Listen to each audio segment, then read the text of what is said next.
Hi, everybody. We're slowly getting ready. Hi, Hannes.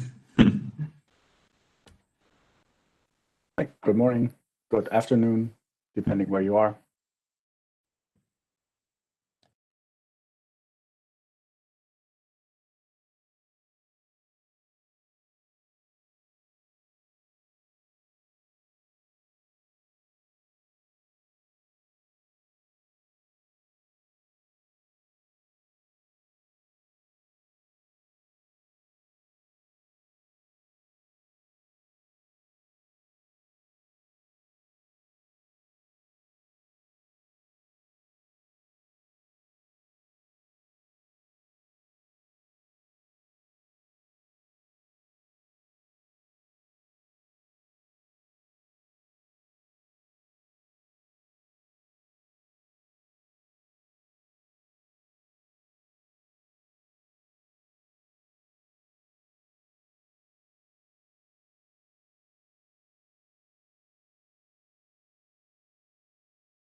Thomas?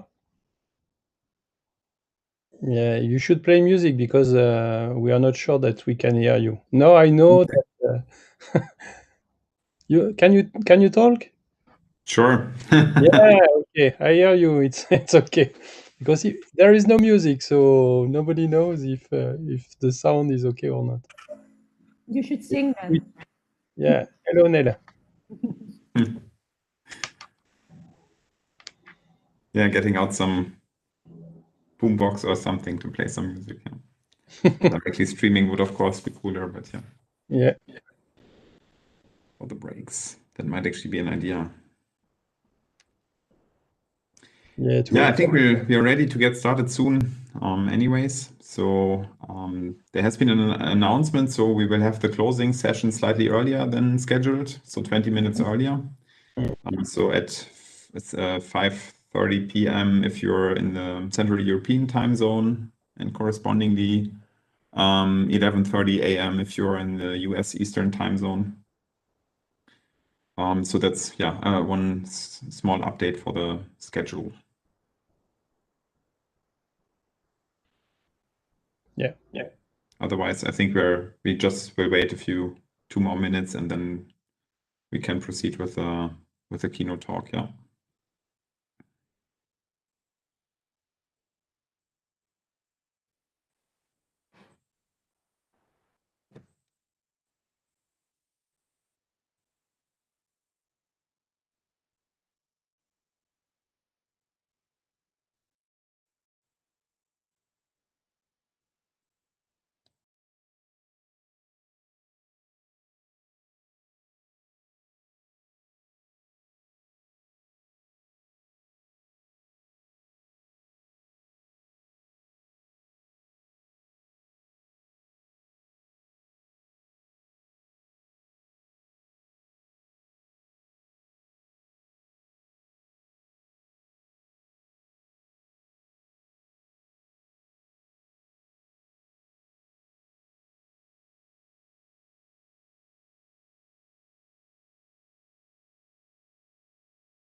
So from the technical side, I would say everything is set. Live stream is live and recording is running. So feel free to start anytime. All right. Yeah, welcome everybody to the second day of CARDIS 2020. Yes, we have a slight update in the program for the ones who just tuned in. We will have the closing session at 5:30 p.m. European time or 11:30 a.m. US Eastern time. so slightly earlier than in the schedule. The schedule has been updated. If it still shows the old program for you, just hit refresh in your browser and you will see the updated version. Okay, so the first point of the program today is the keynote by Hannes Mohlsen, who's already here. Thank you very much, Hannes.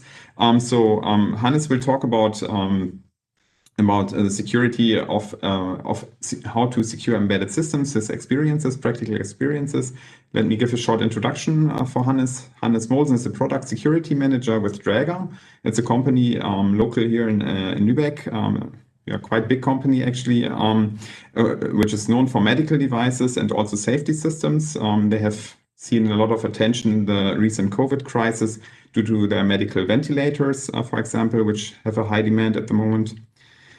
He's responsible for creating and maintaining system architectures and an environment which enables Draeger to ship devices and applications that are secure to sustain in an interconnected world. So he's really at the core of making the system secure. At Draeger, as well as during his activities as self-employed software and security professional, he also tests devices and applications and gives security development and architecture trainings for developers, product managers, and software architects.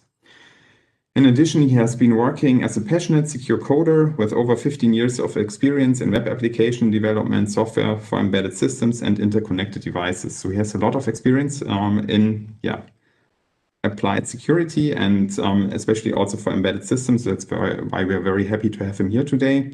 In his presentation, he will talk about the security of embedded systems, of course, with a focus on medical devices, where we have seen a lot of additional regulation in the last years that have made security requirements harder. We had a similar pitch in a similar direction in the first keynote, where we had discussion about automotive systems, where the regulations also become tougher. And yes, so he can talk about his experiences in actually building and protecting systems. And I'm very happy to have you here today, Hannes.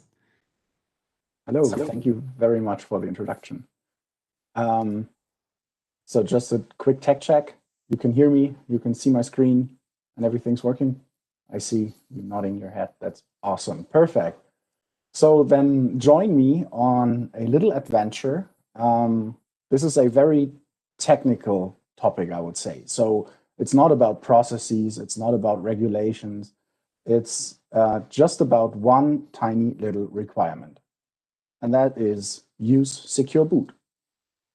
Before I start this talk, even if he is not here, I think, I would like to thank Jörn Eichler for the impressive preparation for this talk yesterday. Because in his talk about automotive security, you could, as an exercise, the audience here, as an exercise, could take his talk, replace every automotive with medical device, and then ignore fast-moving and entertainment system, and then you're basically done with a perfect presentation of the medical device industry. So we have the exact same challenges with devices that we need to secure that are no longer under our control, not running in our systems, that need to receive updates very quickly, and so on and so forth. But today I will give you an example of one of those particular challenges that we have faced. And this is actually a long runner. So when we started to think about implementing secure boot, there were basically no regulations for that demanded something like this. So we started, I would say, in 2015-16 with this at the particular device that I'm talking about now, or the particular board that I'm talking about now, but others came before. So this year in 2020, we didn't have a Black Hat conference in Las Vegas, but 10 years ago, there was a Black Hat conference in Las Vegas, and it was a pretty famous one because Barnaby Jack hacked ATM machines. So what he did was he had one walk-up attack where he had a key, he unlocked the housing of the device, he plugged in a USB drive, and that USB drive then installed basically automatically, I think he just had to reboot the system, a new software on the device. And that was brilliant in Las Vegas because the machine started to play music and spit out cash. which is awesome for Las Vegas. So we are not building ATMs at Draeger, obviously. We are building medical devices. We are also building safety systems, but I'm talking about medical devices here because that's the part of the Draeger world that I work in mostly. So we are building anesthesia machines, baby incubators, patient monitors, and of course, famous in this pandemic is the ventilators.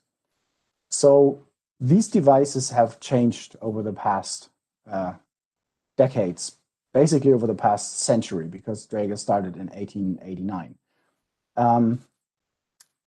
When Draeger started, there was no software on the devices.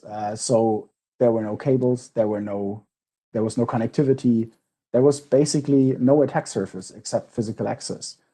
And today we have cables everywhere. So devices start to become more and more interconnected. And once you start to interconnect them, you have different functionalities that those interconnections might give you. There's one standard, the SDC standard. It's an IEEE standard 11073, which supports multi-vendor networks of medical devices that will be able to remote control themselves and read data from another and so on and so forth.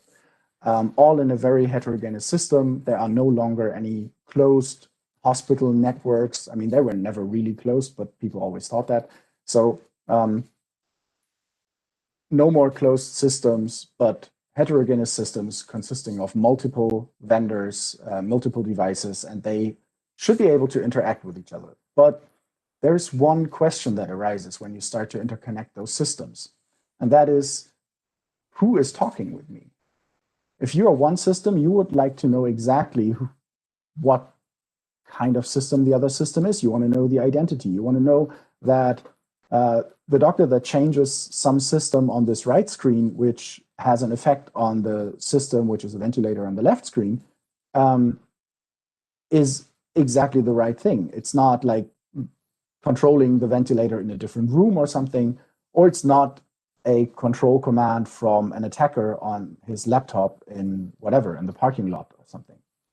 So one thing is really crucial here, and that is that all these devices in this network are able to mutually authenticate themselves. So how do you do that in the real world? You do that with digital certificates, obviously. So mutual authentication over a secure channel using digital certificates. And digital certificates, the core of them are public-private key pairs. So the public key in the digital certificate and the private key in the, somewhere in the storage of the device so that the device can use that private key to authenticate itself against another device. So when you start to develop such a system, you need to think about how do I secure these private keys inside those devices. You also need to think about how can I make sure that the other system has a root of trust. And just give me 1 second because it's the first day in like ages that the sun is shining in here. Just give me a second.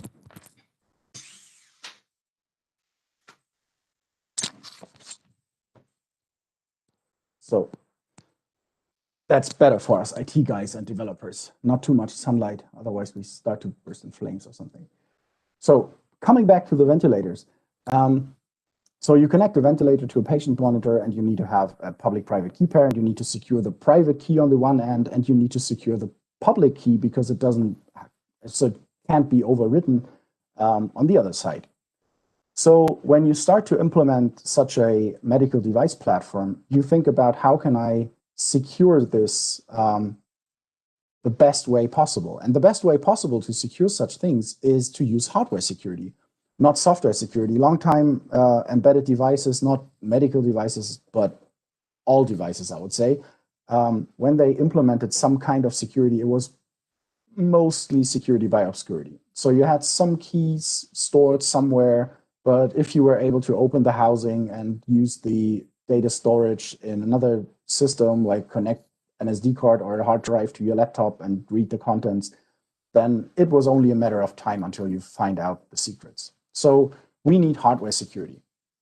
And one or the main part of this talk is how we implemented hardware security with the i.MX6 processor series from NXP Freescale. That processor was chosen for a variety of reasons, and one of them is that it contains a cryptographic acceleration and assurance module.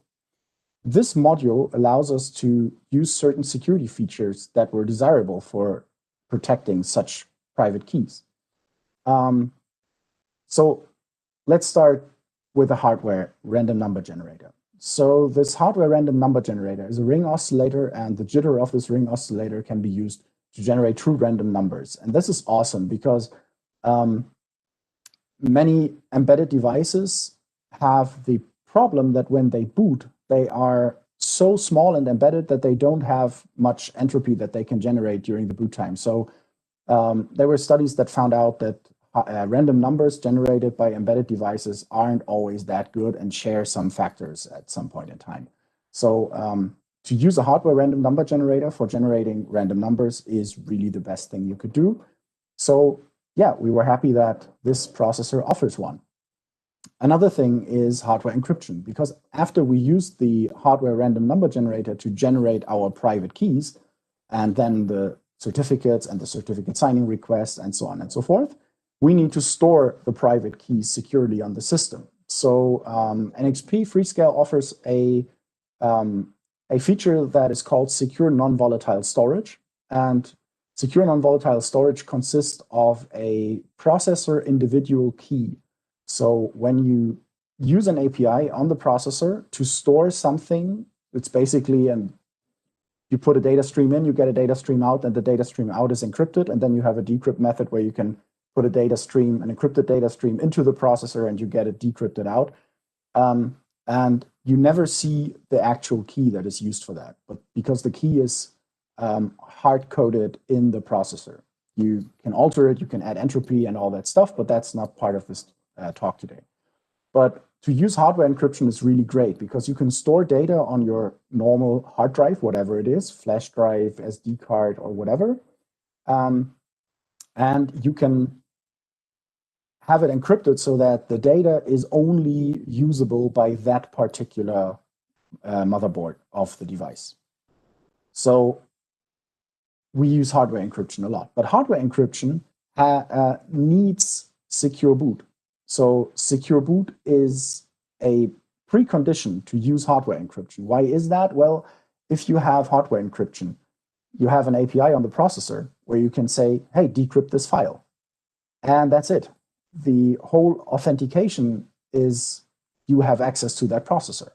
So basically, if you want to decrypt something that is hardware encrypted by this processor, you just need to boot up a different operating system, like boot up a Linux or whatever off the shelf on that board. And then you could just say, hey, decrypt this file for me, and it would do that. So you need to make sure that this processor doesn't only keep the hardware encryption keys and secure, but it also runs only the code that it is supposed to run. And this is where secure boot comes into play. So how does that work? I have no idea if any one of you has any idea of secure boot before, but I will give you a very quick introduction on how this might work, all the stuff that you need to follow the rest of this presentation. So secure boot basically works like that. You have some code that is hard-coded in the processor. It's not changeable. It's called the code in the boot ROM, read-only memory, so unchangeable. It's fixed in the processor. That boot ROM has an API for secure boot or for verified boot or high assurance boot or whatever you might call it. Freescale calls it high assurance boot. So once you power up the system, you have the boot ROM that runs and verifies the signature of the bootloader before the bootloader is executed. If the signature is correct and trustworthy, then the bootloader is executed. Once the bootloader runs, the bootloader will do his stuff, and then it would start the kernel. But before the bootloader starts the kernel, the bootloader would go and verify the signature of the kernel.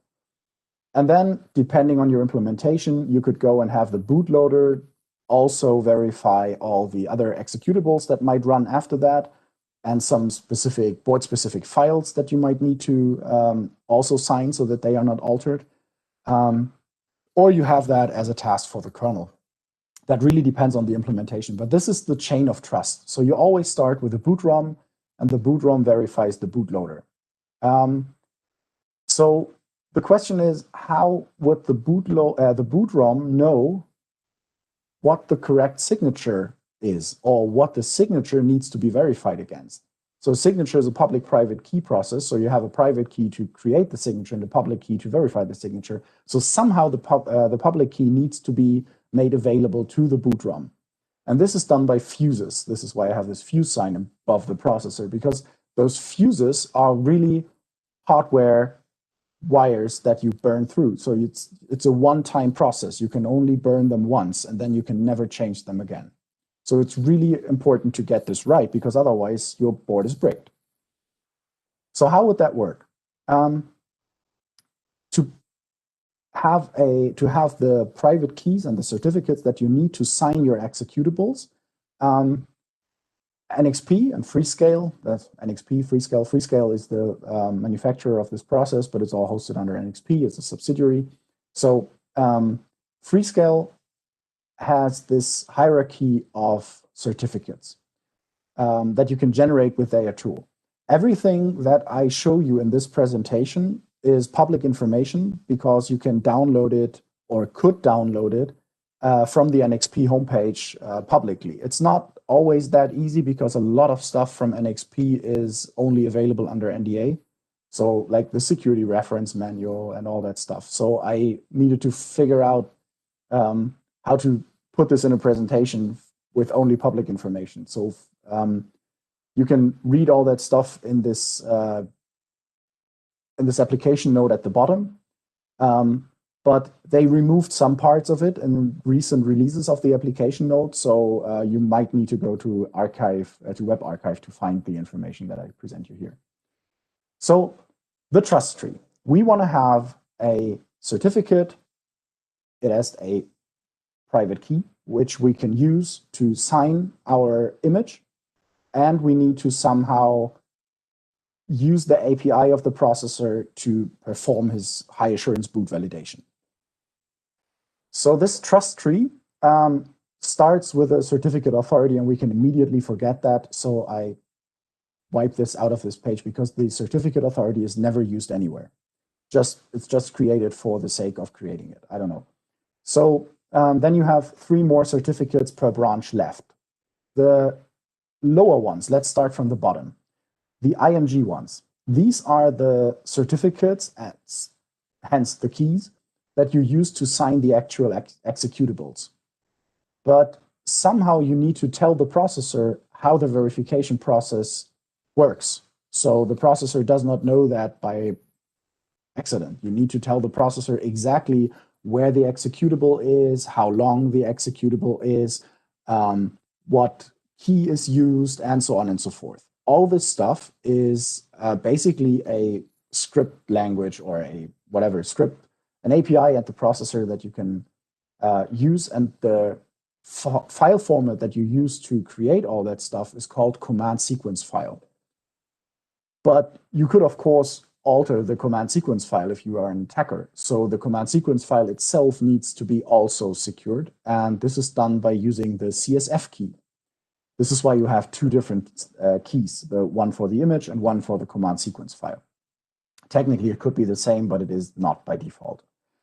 So you have those 2 keys, or those 2 certificates with the corresponding keys, and these are signed by an intermediate certificate authority, and these intermediate certificate authorities are those SRKs. SRK is the abbreviation for super root key. Woo! That's an awesome name, right? So those super root keys are basically the root of trust for this entire thing. Why is there 4? Well, 4 is the default that you generate with the tool, and it makes sense because you can have 4 super root keys made available to the processor. And that makes sense because you can have 1 for development. This is how we use it.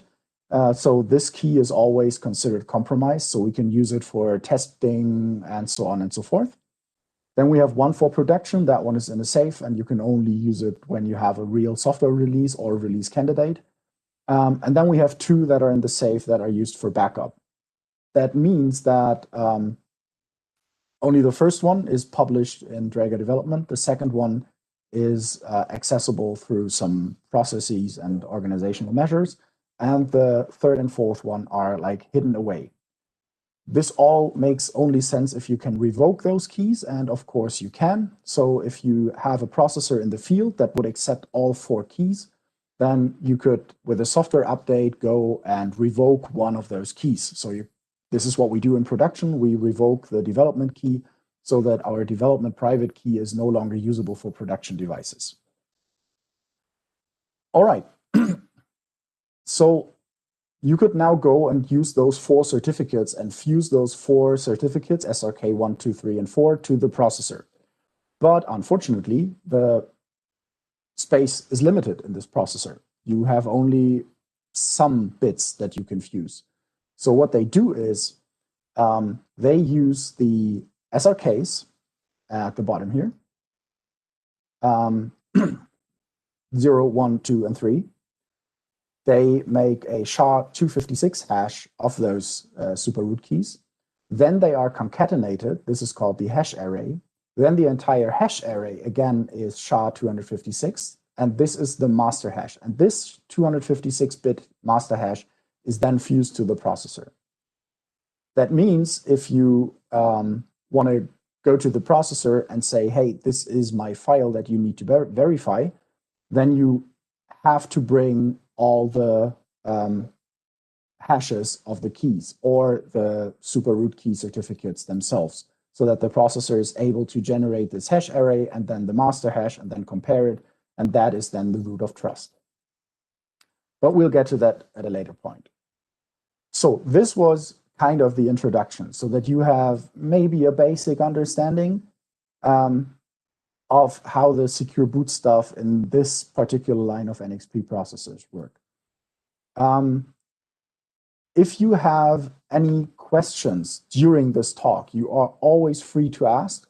I am also monitoring the Keynote 3 channel in the Mattermost. So if you have a question and you don't want to ask it publicly or interrupt or something, then just type it there and I will try to get to it. So now we have a basic understanding, just a basic. You don't need much of that. And we can get our hands dirty. Let's do this, buckle up. This is going to be an adventure. So far, so easy, right?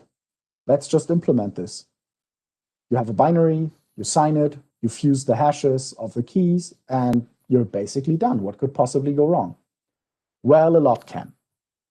So let's start with chapter 0 or chapter 1. Leon Bambrick once tweeted, there are 2 hard problems in computer science: hash invalidation, naming things, and off-by-1 errors.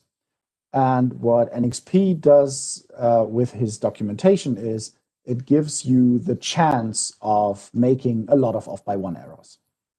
Because sometimes and I have 4 examples prepared for you, sometimes the SRKs are called 1, 2, 3, and 4. Sometimes they are called 0, 1, 2, and 3. And this would be a laugh because, haha, documentation.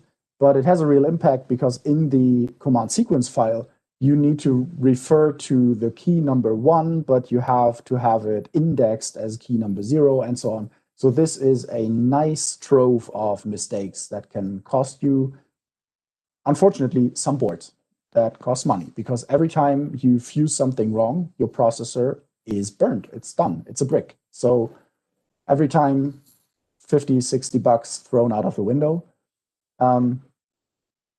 But okay, you have to read the documentation. It's really important to read the documentation correctly. Otherwise, you are lost in space. And this brings me to the second chapter. So, generating the fuse values. When you create the master hash, as I told you, but here is it in another representation, you take all the super root keys, you SHA-256 hash all of them, you concatenate them, and then you get the hash array. And this is exactly the part where there is another difficulty that we experienced. And this really isn't, I mean, it's not blaming NXP or something, because that's how things work. But we lost literally weeks on this, and not even the NXP support was able to find this in like no time or something. It took us really long, and let me show you why. So when you execute this command that you need to execute from this SRK tool is from NXP, when you execute this command to generate this hash array from the super root keys that you have just created,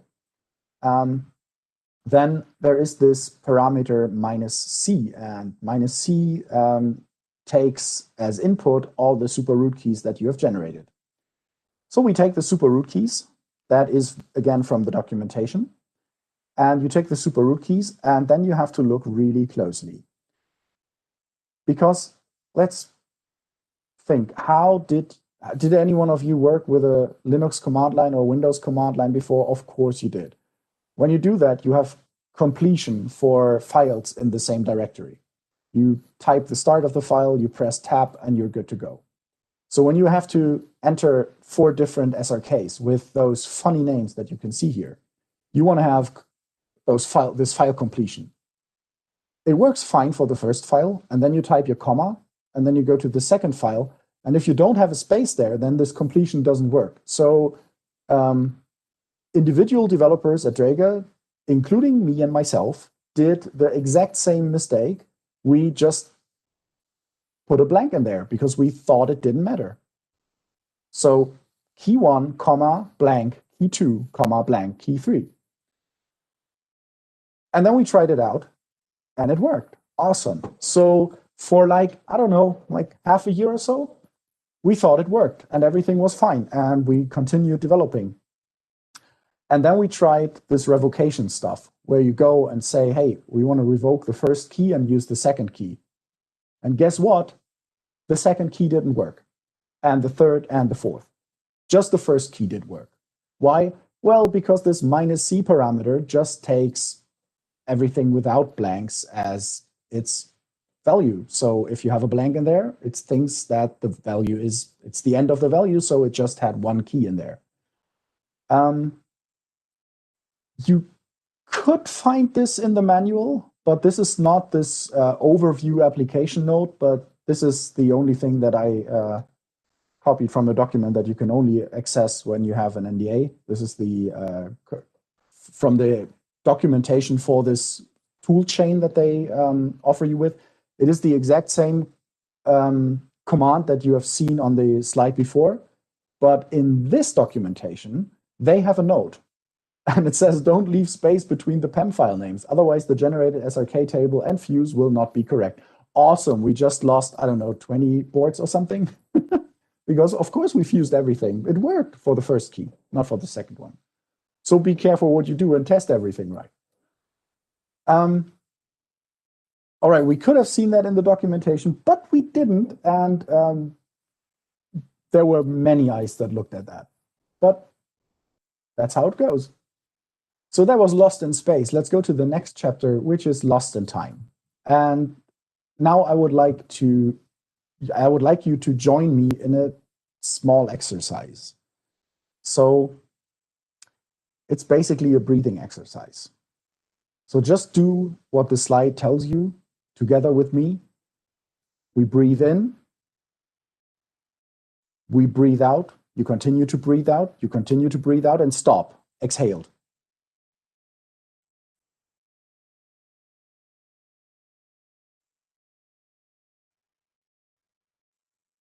Okay, great, you survived.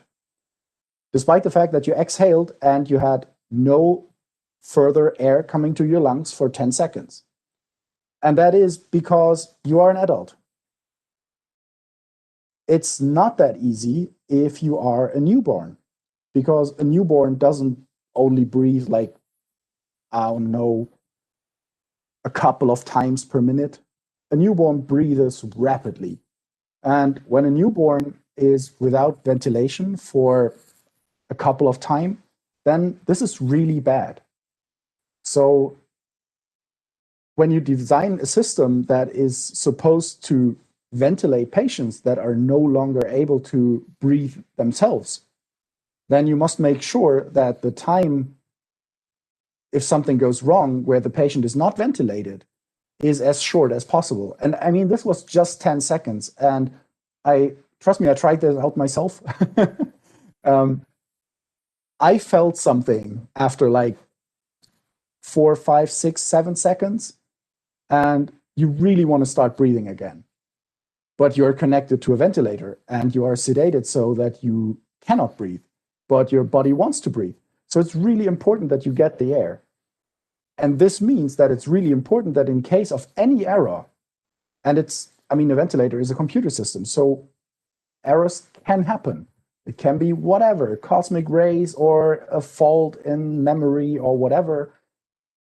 Also, ventilators can have a hiccup. And what you can do as a last resort is you can reboot, but not like the reboot style from Windows, but a very fast reboot that gets the ventilation started and running again. And if you do this very quickly, then there is not much patient damage, very likely. But if it takes very long, well, that's not so good for the patient.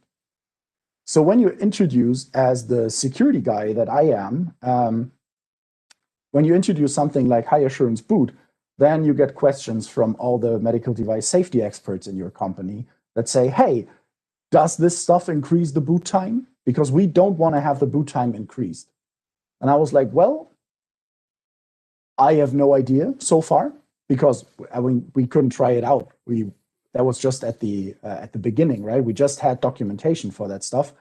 So I looked through all the documentation that was available from NXP, and I read something in an appendix of this application note, and it said fast authentication, which is unfortunately not available to us because it says high assurance boot 412 only, and our processors had 411, so close call. But they say, the last sentence, the typical boot time for an image smaller than 1 megabyte can be reduced from 25 milliseconds to 12 milliseconds. And I was like, well, 25 it is then. I don't have to reduce the boot time by like 30 milliseconds. So fast authentication, okay, our processors didn't support this, doesn't matter. But they say the typical boot time is reduced from 25 to 12 milliseconds. So I thought, okay, well, product management, risk manager, I have no idea because we haven't tried it out, but I would assume from the documentation that the boot time will be increased, yes, but not significantly. Alrighty then, let's have a look at what stuff needs to be done that increases the boot time. So we do have the signature. We do have a public key. That public key is given in the command sequence file, so it needs to be parsed. Then this public key needs to decrypt the signature. The decrypted signature is the hash of the image. That's what you have here as the input. And then you have the clear text, which is the image, and you need to hash the image and then compare the hashes. And when they are identical, then the system verified the binary and you can boot. All right, so we have one part that is asymmetric crypto, and then we have a hash. And then we did some measurements. And that's what came out of those measurements. So for reasons, we don't only have a bootloader, but we have a preloader before the bootloader. That doesn't matter here. But when the preloader is started and it verifies the bootloader, that takes 886 milliseconds. This is just one measurement, but if this is not an average or something, so it's not very scientific work here. It's n equals 1. But when you do this over and over again, you get similar measurements. So it's okay for now. So the bootloader for the device tree file that is just 29 kilobytes large is 1.1 seconds. And the bootloader that verifies the 85 megabyte kernel is 1.3 seconds. So there's no real difference between the DTB, which is just 30K, and the test kernel, which is 85 meg. That was surprising, and it was surprising that it took altogether a lot, like 3 seconds or so. Plus, this was just an example, not a real device, because in a real device, we have more files that we would have to verify. And there's more stuff going on than just the two things that I've shown you, like this one signature verification and the hashing. So let's look at the structure of authenticated code. On the right-hand side, you can see the structure in hex. This is a comparison of an unsigned image and a signed image. So the unsigned image is exactly the same byte by byte, bit by bit, until the signature stuff comes. So the signature is appended to the binary. And this is what you can also see in the application note. You can see that this is the image data and some stuff that doesn't matter here. And in the end, there's the command sequence file appended. And the command sequence file consists of the commands. Obviously, that's why it's called command sequence file. So what the HAB API should do.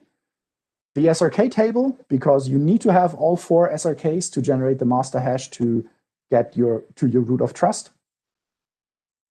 The signatures of the command sequence file and the image, and the certificates, which you need because the certificates are form a certificate chain. So let's have a look at this.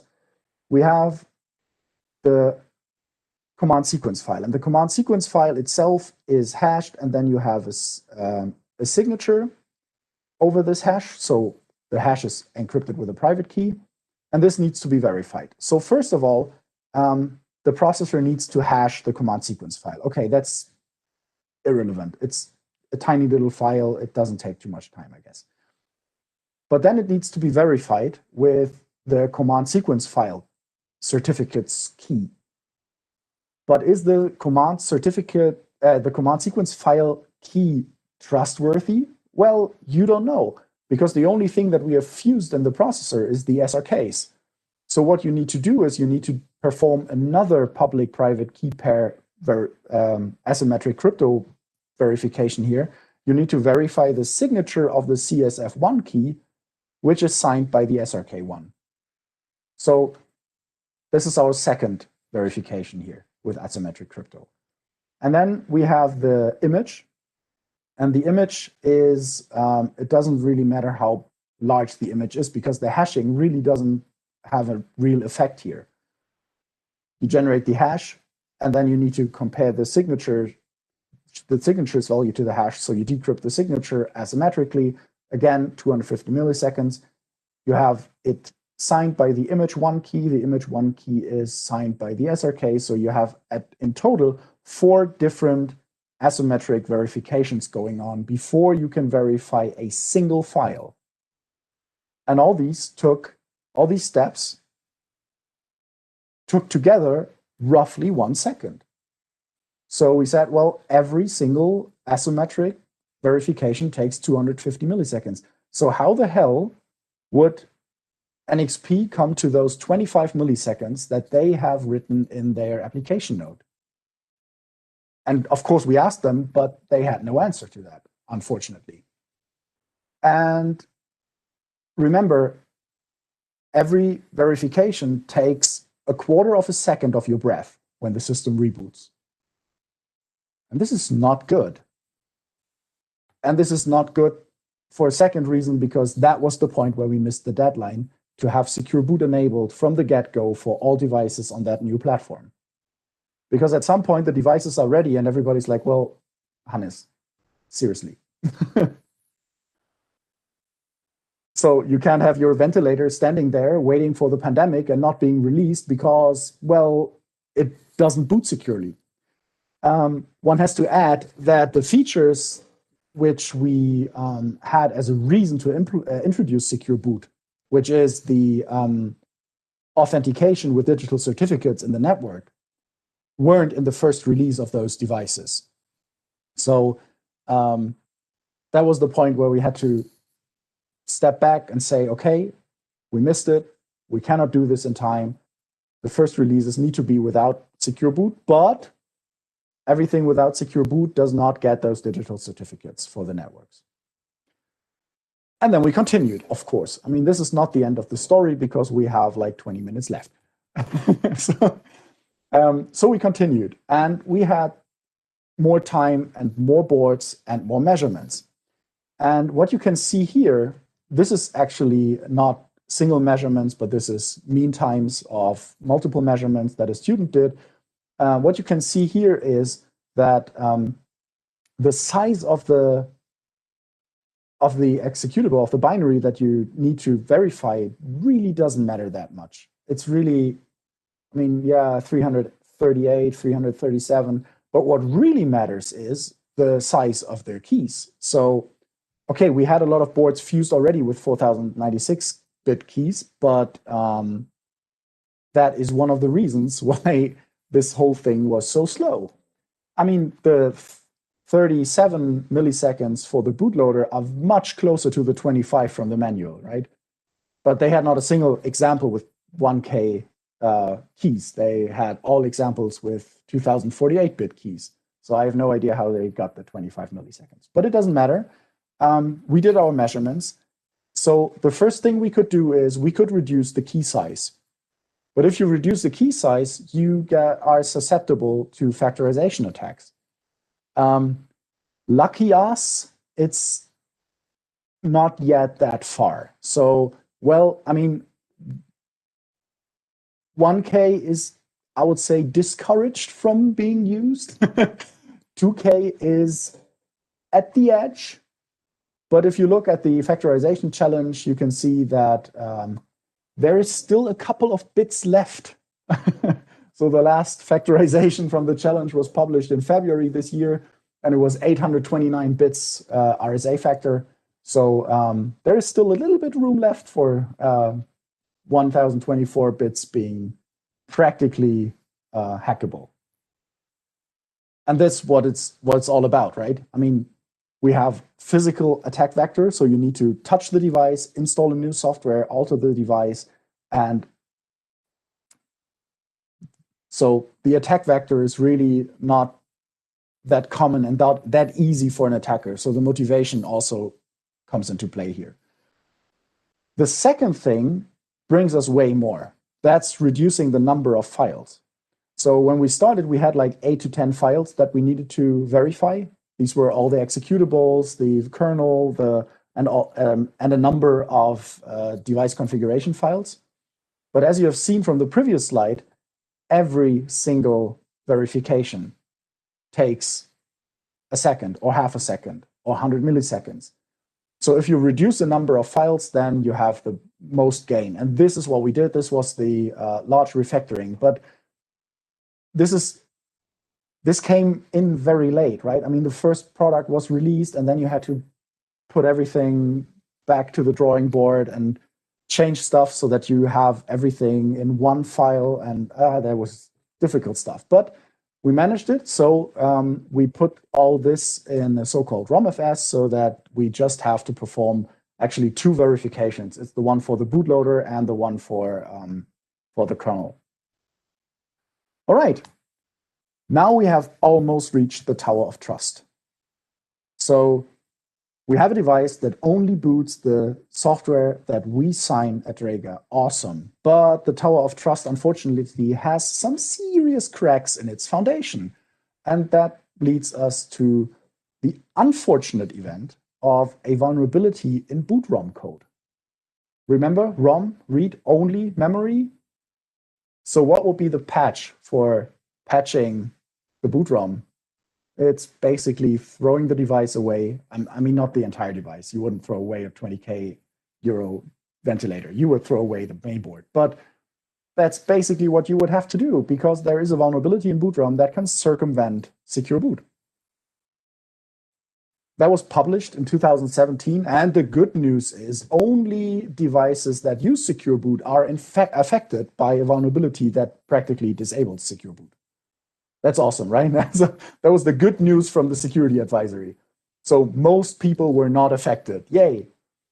That, by the way, always makes me smile, because that is a standard conversation that we have with hardware vendors that contain firmware. It doesn't matter if it's a Bluetooth stack or whatever, it's always the same thing. It's hey, there is this problem with this security feature. And the answer is always, yeah, you're probably not affected because no one uses this security feature. And we're like, yeah, we do.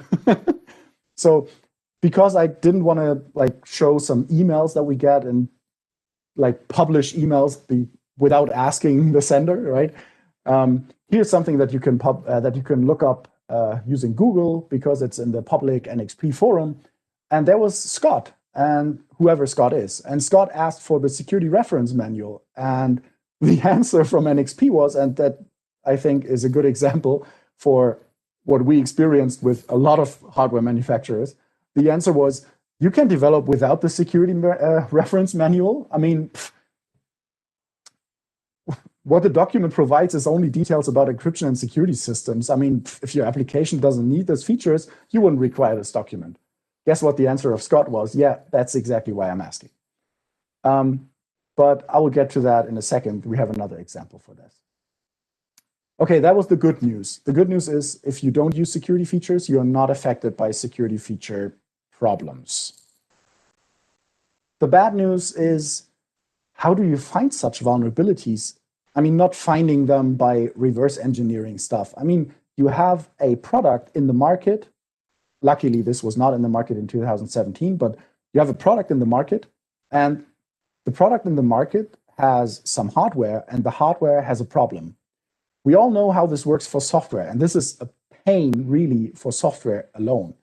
You have the National Vulnerability Database, where not all, like half of the found security vulnerabilities are categorized. They get CVE numbers, they get CPE, so common product enumerators, where you can look exactly for the software libraries or software systems that you use, and then you can find out if you are affected or not by some vulnerabilities, or potentially affected. I mean, there's more to that. But how is that with hardware? With hardware, that's really hard because, I mean, the processors that were affected, they have serial numbers. They have material numbers. Those material numbers, they resemble out of, I don't know, they have like a dozen of different letters and numbers that they change depending on the temperature range that this hardware chip can be used in, and so on and so forth. So you cannot just say, hey, we use this chip with this material number. Does this have a security vulnerability? You never know. So next thing, the security vulnerability in this chip particularly is in high assurance boot versions 4.0.0 up to 4.1.1. Well, if you look for security vulnerabilities in high assurance boot, you find nothing. Because, I don't know, it's under the headline of IMX6 Quad and IMX6 Quad firmware. And then there's the version identifier missing. So it was fixed in a later firmware version, but those later firmware versions they don't have a firmware version number. They have a hardware revision index. So you could say, well, for this particular chip, the hardware revision is no longer 1.5, but 1.6. But the entire CPE and CVE system is just not capable of doing this yet. So there are some papers and some work from MITRE going on to try to fix that, to have hardware in this equation as well. But so far, no luck. These were two very rare cases where such vulnerabilities were in the CVE list. Bad news part 2 is fixing it. Because if you want to fix it, you need to have a new board. And just because NXP has a new hardware revision, which came out, I don't know, at the end of 2017, it is only theoretically available.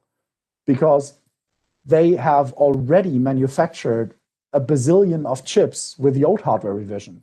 And when you go to the parts distributor and you ask for the new hardware revision, they say, well, that's not available yet. We don't know when it comes. Well, you can have from the old hardware revision, we have dozens on stock, but the new one, we don't have it yet. So it takes ages. And then if you have a board manufacturer as a contractor in the middle, and that needs to go to the parts distributor, then it really takes ages. And in this case, it took like 2 years until we had a running board with a fixed hardware in our development labs. But the good thing is, it was just a patch. It was just a patch to the boot ROM. Nothing else has changed. I mean, that's what they told us. But unfortunately, with the new processors, our system booted with a HAB event, and an HAB event is a failure or fault or an error during the verification phase. So just a patch? Well, not exactly. So we asked NXP, and we said, well, what has changed? And they said, nothing has changed. It's just a patch. And we said, well, we do see a warning in HAB with our old software. And they said, yeah, that's a known issue. You can safely ignore it. Secure boot is unaffected. We're like, well, okay then, but the warning says the true random number generator is not initialized. So we can just ignore that. It is initialized. It just says that it isn't. And they're like, as we said, secure boot is not affected. And we're like, yeah, but we use the true random number generator later for generating the keys, you remember? So is it safe to use despite the warning? And of course not. It says it's not initialized, so you need a patch. We're like, yeah, well, and now we are back in development again. So that's how it works. And really, I don't want to blame NXP for that stuff because, as they said, secure boot works without true random number generator. So they were right. And it's literally something that we have seen with many hardware manufacturers. Like always, when you have hardware and security in the same sentence, it's always this. Because what's the moral of the story? Well, it's still a niche, but we get to that. Hope for the best, expect the worst. First things first, start early. When you need to have hardware security, it's really literally the first thing you should do in securing your system because it's the thing that takes the most time. And it's not that it takes the most time for a developer. It takes so much time because you have so many parties involved and you need to wait for answers. And really, we started with this like in 2015 or so, and our contacts at NXP, they were really trying to help us, but they also had no idea. It was like uncharted territory that we visited together. So we learned a lot along the way.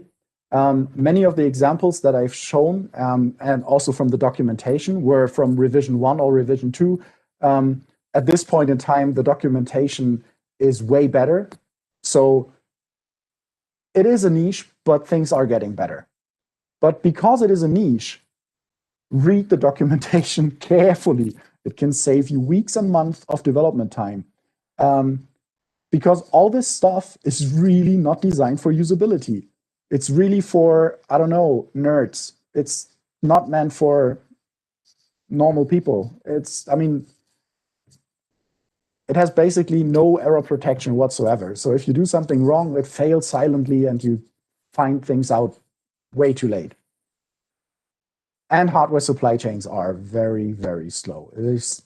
I don't see any real chances in speeding this up because, I mean, if there's a bug in a hardware, the supply chain which is needed to get rid of this is so long, so it will always take some time.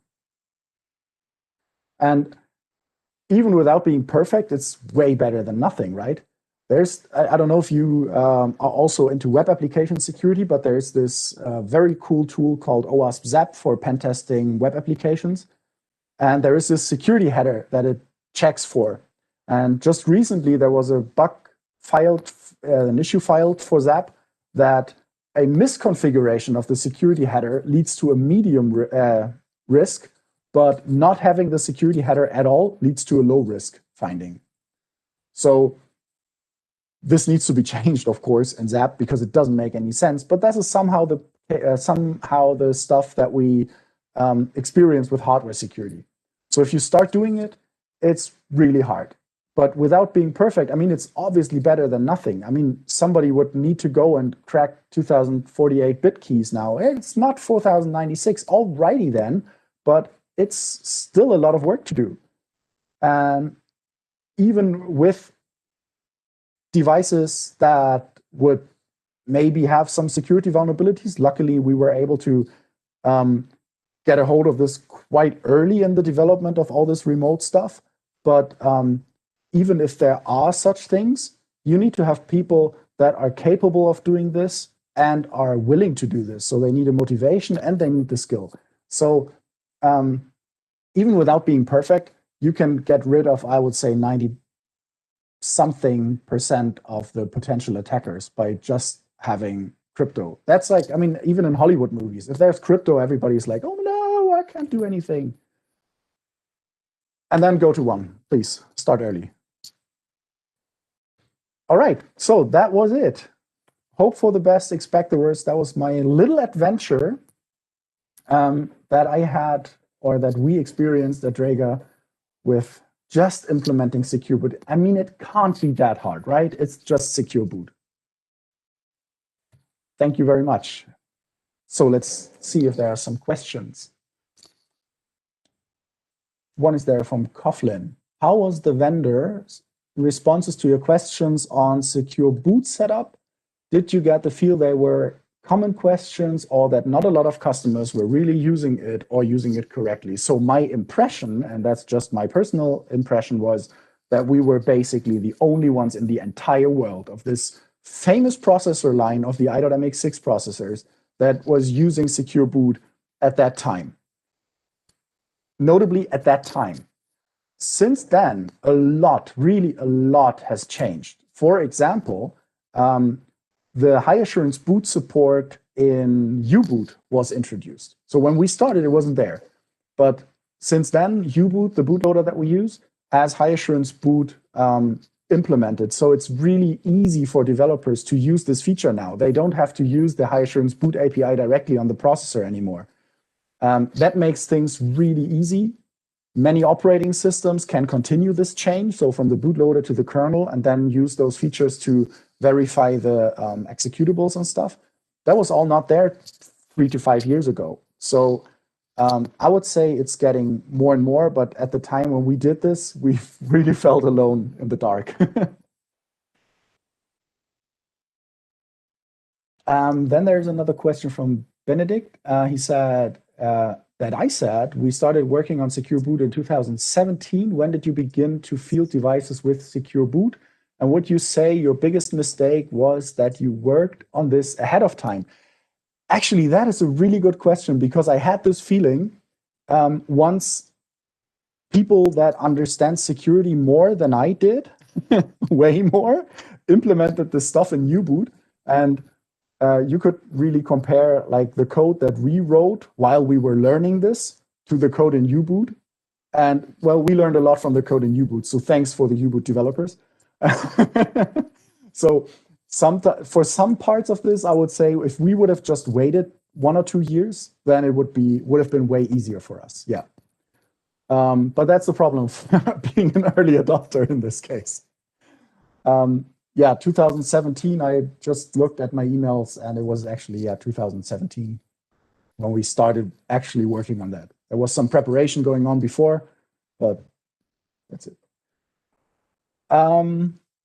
Oscar. When did you actually start fielding devices? Perfect. When did we start fielding devices? That is a very good question. I am not 100% sure, but I think it was 2019 when we started fielding devices with Secure Boot. So about 2 years later, 1.5 years later. Yeah. All right, thanks. Then there's from Oscar, how many of the security measures are needed because of standards requirements, and how many are actually because of real world attacks? That is a very good question also, because when we started thinking about implementing Secure Boot, that was not common at that time. I mean, neither in the automotive sector nor in the medical device world.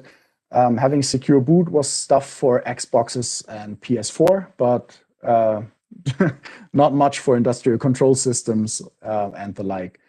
So we had a lot of discussions around this.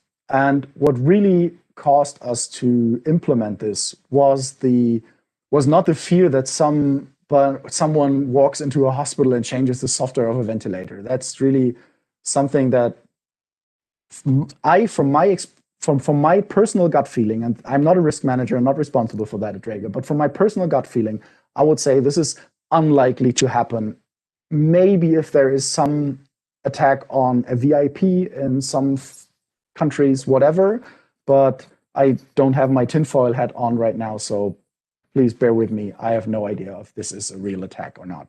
But what led us to the decision to implement secure boot that early was that we wanted to have interconnectivity between devices, and we needed to protect those private keys. Because if you can easily steal this private key by just opening the device and extracting it, for example, by just booting a Linux and reading it from a SD card or whatever, then you would have the private key, and you could be wherever in the network with whatever you want to have, your laptop or whatever, and could send control commands to different devices. And that was something that we were afraid of. So that was our main argumentation for implementing secure boot.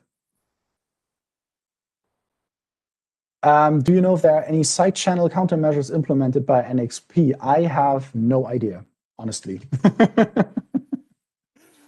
I know that there is still much stuff needed, like address space layout randomization and so on and so forth, that I would tackle before speaking about side channel attacks. But but I honestly don't know. Sorry.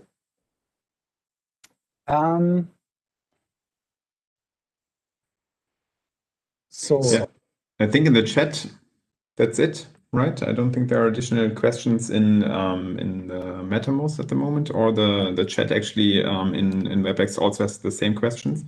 But if anyone wants to ask a question on the audio channel, please go ahead. You can just unmute.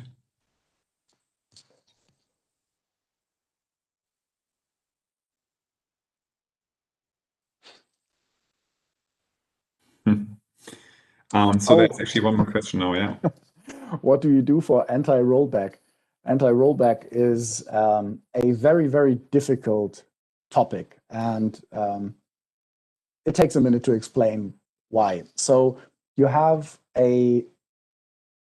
let's say you have two versions of a medical device software, version A, version B. Version B is newer than version A. Anti-rollback would mean that you cannot roll back from version B to version A. But unfortunately, in the medical device world, this is a common use case. And so this use case trumps out this security feature that we all know from the Xbox and the PS5, but we don't know from ventilators. Let me tell you about this use case real quick. You very often have hospitals that have a common set of, let's say they have 30 ventilators. And those 30 ventilators, they are all configured exactly the same. They have the same software version running because doctors are changing back and forth maybe between beds, and they want to have everything configured correctly so that they know exactly what they are doing. So you cannot just go and install a new ventilator in the hospital with a newer software version, because that would lead to training requirements. I don't want to go and do some comparisons to the 737 MAX, but it helps if you are trained on the system that you fly and know about all the details that have changed. If you have two different versions of a ventilator in a hospital, that would cause a patient safety issue. So hospitals don't do that.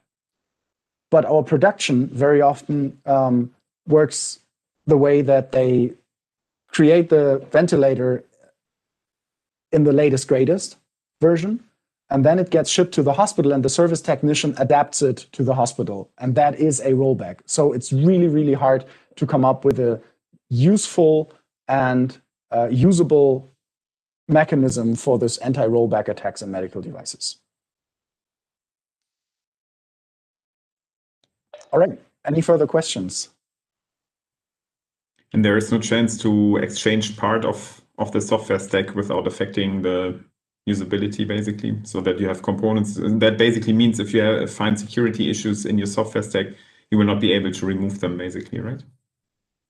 Yes, we are, because that's depending on the versioning. So you can have a version like 2.0.01, which just is a security patch without any impact. And I mean without any impact, NXP, okay? Like the true random number generator still works and stuff. So that's still possible. Okay. Cool. Yeah, I think in the sake of time, we are slightly over time, but we also have the break. I would thank you very much again for the great talk, Hannes, for taking the time. Thanks for inviting me. Yeah, it was a pleasure. Will you still be reachable through the chat? Absolutely, yes. Okay, that's cool. So if anyone wants to take it offline, then you can also contact Hannes through the chat as well. Or yeah. Yeah, I'll be there for another, I don't know, like 30 minutes or something. So Cool. Thank you so much. Thanks. Bye-bye. So we'll have a short break. So of course, if anyone still wants to continue the conversation, that's fine. And maybe the next session shares can get set up in the meantime. So I see they already co-host. Perfect. All right.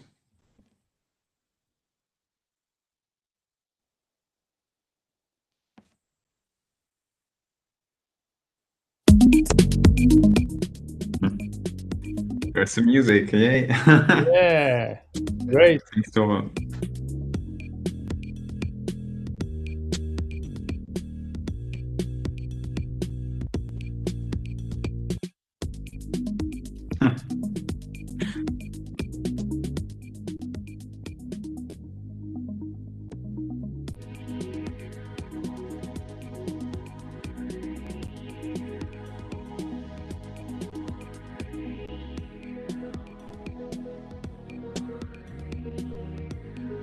Is there a chance that I can quickly check my mic? So I switch to an headset. Is it okay with the sound? Works. Good, thanks. It's great, yes.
There goes some music.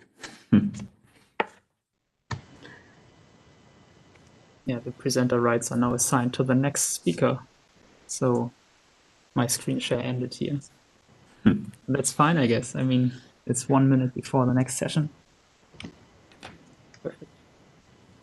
And this proves that the session shares know what they're doing.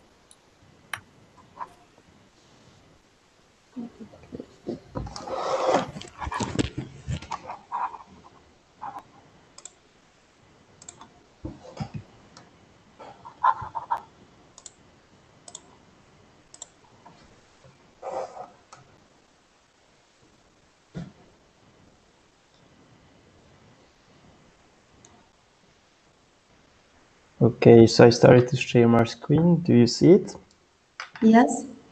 Perfect. Yeah. So I will say some words for introduction.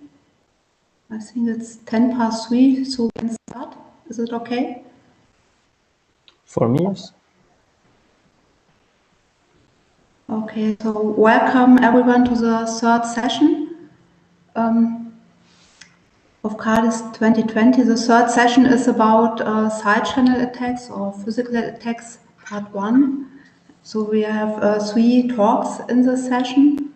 My name is Kerstin. I'm from Bonn-Rhein-Sieg University of Applied Science, Germany, and I will chair this session together with Stepan. So we will alternate after each talk. I have some organizational announcements. So we collect questions in the chat of WebEx, in the private or public chat, or also on MetaMost in the session 3. So you can put your questions there. We will collect them and we will ask them in the Q&A session. Alternatively, in the discussion, please just raise your hand or speak up.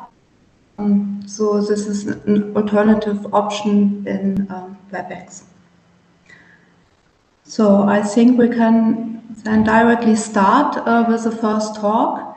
It is titled On the Security of Off-the-Shelf Microcontrollers. Hardware is not enough. The speaker is Ballas Utvarhelyi. It is a joint work with Antoine van Wassenhove, Olivier Bonchamp, and François Xavier Standard. All are from UCL Crypto Group in Belgium. So I think I hand over. Ballas, it's your stage now. Okay, thank you very much. So to start, I would like to highlight that there's a difference in the way side channel attacks are studied between the academia and the real world. And one of the differences is that academia provides a mostly well understood and controlled environment for these attacks, which is not the case, obviously, of real world targets. And therefore, we see way less published attacks. So still, we have some examples. We had attacks on SIM cards, the Xilinx bitstream, smart lamps, and one common thing that is recurring in these published attacks is that there is a first step, which is a heavy reverse engineering effort in order to understand the device that you are attacking, and only after that you can attack the device. And we observed that in these papers that the attacks are relatively easy, and the implementations of these papers are unprotected. So this led to our research question is how much does obscurity help in the case of hardware coprocessors, unprotected hardware coprocessors? So to answer this, we propose a case study of two AES-128 coprocessors from two well-known manufacturers. We have ST and NXP, and we used simple attacks which were successful, and we use mostly standard tools. So our two targets were two Cortex-M4 MCUs. The one from STM has an AES peripheral without any countermeasure, and the one from NXP had a light countermeasure against side channels. So to infer the architecture of these devices, we used one of the tools, which is the one-hot TVLA, and this is a detection tool that has the advantage of being specific at some point and non-specific elsewhere. And those are 16 fixed versus fixed t-tests, which induce a single byte difference in the first round of the AES. So in the next slide, we will see a t-test where byte 4 is different. And we can see the non-specific part of the t-test here and the specific part where we can observe the three main operations in the first round that are useful. We have the loading of the plain text, the key addition, and the Xbox, which is where we're going to attack the device. So for attacks, we used many parameters. We had attacks in the wavelet domain, where we use the continuous wavelet transform to transform the signal. We also had attacks in the time domain, and we attacked with two attacks. We had correlation power analysis with a profile leakage model and a template attack. We also attacked with simpler Hamming weight, Hamming distance leakage models for the CPA. Those were successful, but way outperformed by the profile attacks. So in the case of the NXP, our best results was with 1,200 traces. And in the case of the STM, it was 1,600 traces. So I just point you here that several topics are discussed in the long version of the presentation and the paper. So we had the type of attacks that are discussed, the impact of the CWET, the impact of the clock speed, and the countermeasure. So finally, to conclude, in our case, obscurity did not help to prevent side channel attacks. Still, these attacks are not trivial because we need more than 1,000 traces in each case to succeed. And I would say the take-home message would be that these AES coprocessors should only be used to accelerate device, and they should be used in leakage resilience modes of operations to prevent side channel attacks. Thank you very much. And that's the end of my talk. Yeah, thank you for your talk. Nice work. Are there any questions?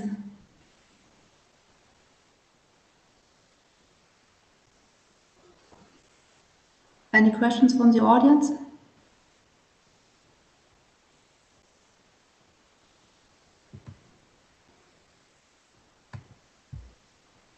So I have one. Yes. In the paper you wrote that the NXP chip has a DPA mask seed. So there seems to be a countermeasure for masking. Yes. And you think it was active? Yes, we think it was active. Okay. So basically the only information we have about this is the reference manual, which is copied to the paper, the useful part, and we try to deactivate the countermeasure with this, and we observe no difference in the attacks. So if you say you try to deactivate it and you use it activated and you observe no differences, what does Yes. it mean? Yeah. Oh. There's somebody else talking. We applied several tests, and we tried to reset the mask before each encryption. We tried to reset the mask as stated in the reference manual to reset every 50,000 encryptions, and those are the tests we used. And in these tests we observed no difference. An important point here is that we were a bit surprised by these results, but other teams confirmed that Yes. we observe no impact of these countermeasures. Is it possible that you can't deactivate it? So it is always activated?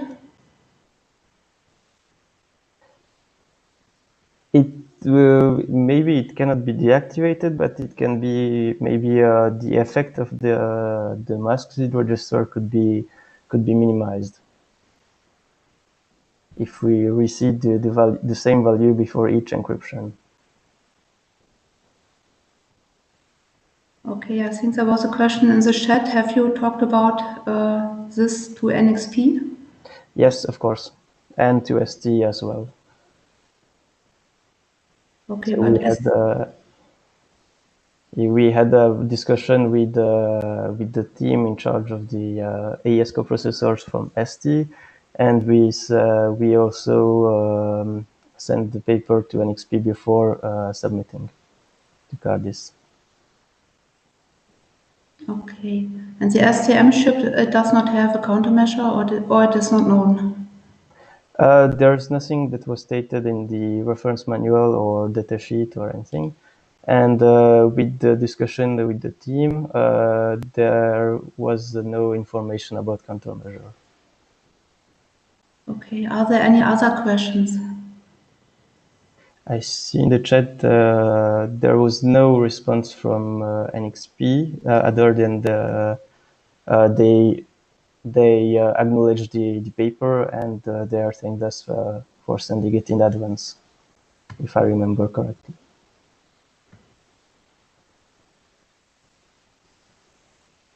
Okay, any further questions?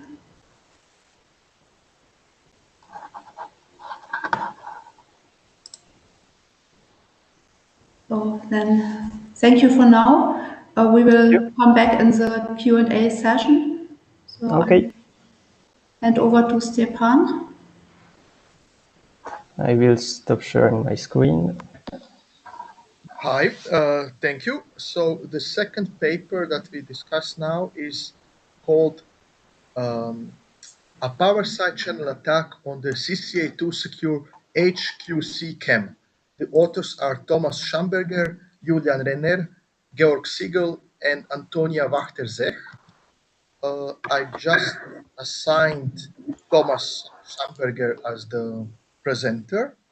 So he should be able to share his screen. Yes, I did. Can you guys hear me? And I must be honest, I do not see you nor I see your screen. Okay. I did activate screen sharing. Anyone else? Can anyone see the Thomas screen? So Now it sounds. okay, so it was active, so maybe we just have to give it a few seconds.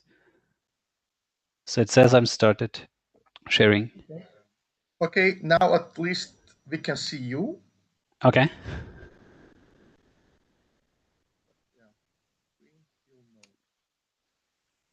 So for me, it says for Thomas that he has some connection or hardware issues in the WebEx client. Okay, good that we tested it last time and it worked. So should I give it a few more seconds or should I try sharing the screen? Maybe we could switch the presentation with the third presenter, and I don't know, maybe your connection is getting better in the next minutes. Or you okay. Can... I think we can wait half a minute more, and then if nothing, we go to the third talk and hope that the second talk will recover. Okay. Thanks for being patient. No problem. I can even try and reconnect to WebEx. Sure. I think that might work better than waiting, actually. Okay, I will just try and reconnect. See you second.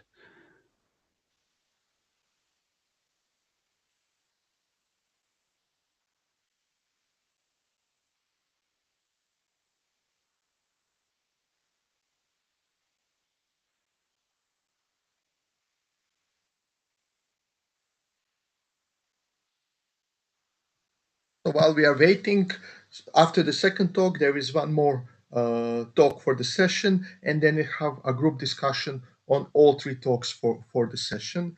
So please think of the questions already you want to ask for all the three talks. Thomas is here again. Okay, I made him presenter. Okay, let's try it again. Screen 2.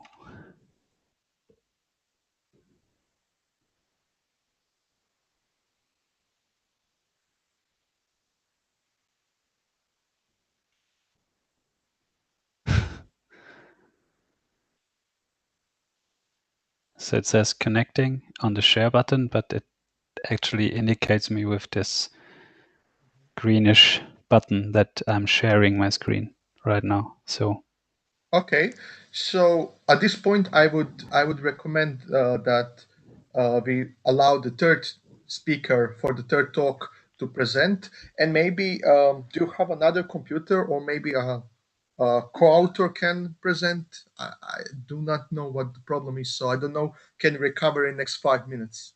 Yes, maybe I use try it with another browser, but Okay. yeah. Okay. Okay. So let's start then with the talk 3. Kerstin?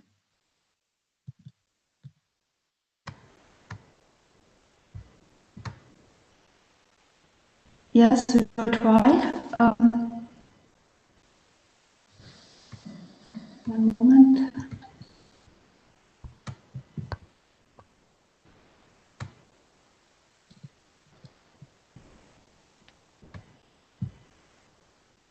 So Martin, I guess you will give the talk? Yes. I make you presenter.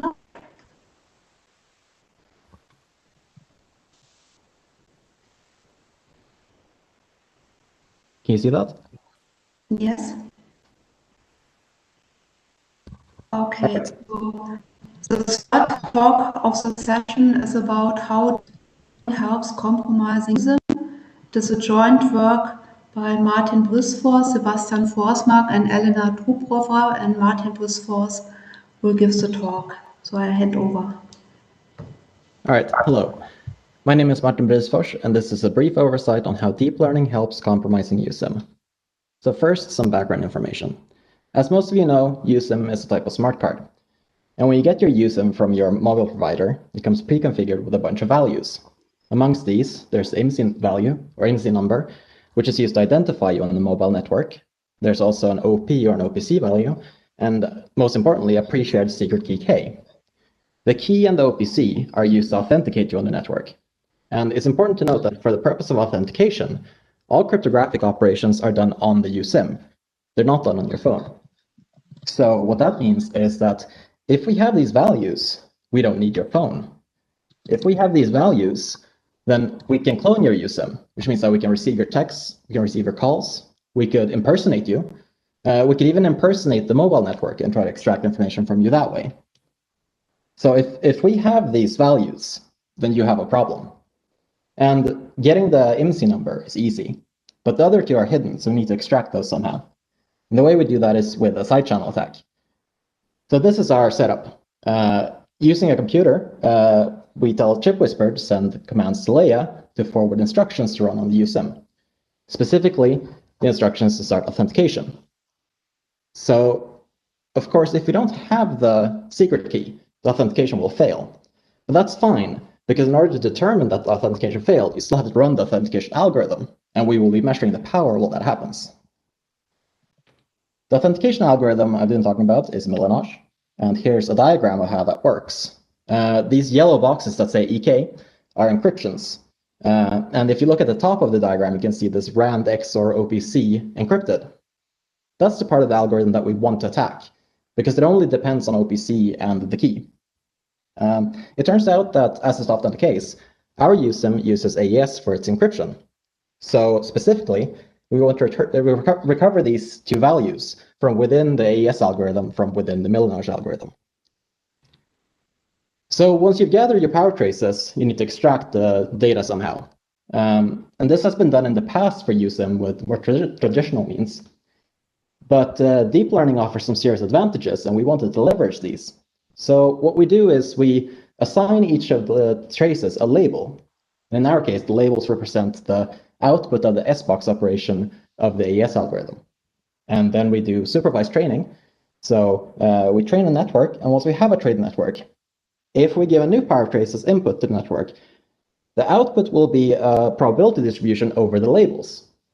And if we sort these from highest probability to lowest probability, if our network was perfect, the correct answer would always be on top. But our network isn't perfect. But it's fine because the correct answer tends to be higher up on this list than the incorrect answers. So what you can do is you can give multiple traces to the network and calculate a joint probability.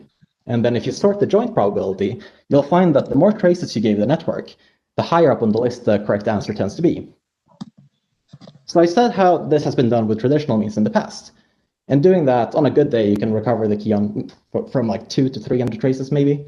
But using our method, you can recover the key in 20 traces. So it's an order of magnitude better than previous attacks. But to wrap things up, I want to focus on some of the less obvious benefits. So for one, the attack is very cheap. The equipment that I showed you on that picture, that's all the specialized equipment that you need. and it's less than $1,000 to buy it altogether.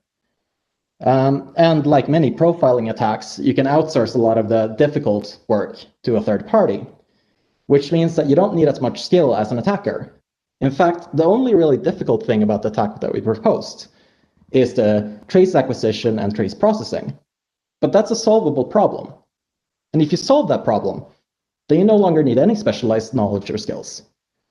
And that's why we think that these sort of deep learning attacks pose a pretty serious threat. And we encourage you to watch our video presentation to learn more. In it, we go into more depth in the background information about the protocols and the algorithms that are in question. We go into some of the specifics about the neural network, such as how it was designed and how it was trained. We visualize the results, but also at the end of it, we have a short demo of some of the steps in the process. And if you watch that demo, by the end of it, I think some of you will see just how easy one of these attacks could be made and why we think it's so serious. Thank you.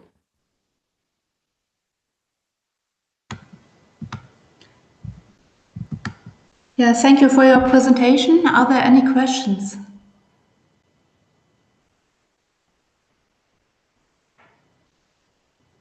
No questions?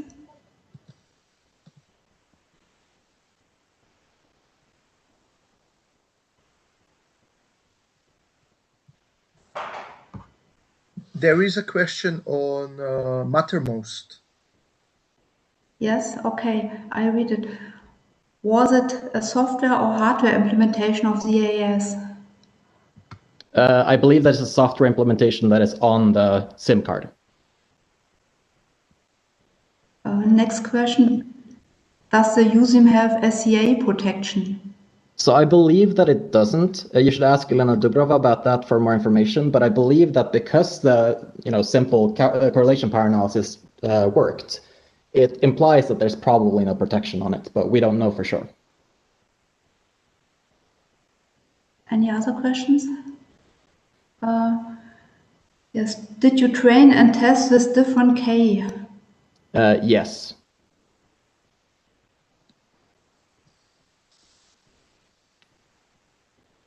In fact, the USIM that we used were reprogrammable, so we could set the key to whatever we wanted, and we could set the OPC to whatever we wanted. Okay, further question. In which way you extract points of traces to be used for input to a neural network?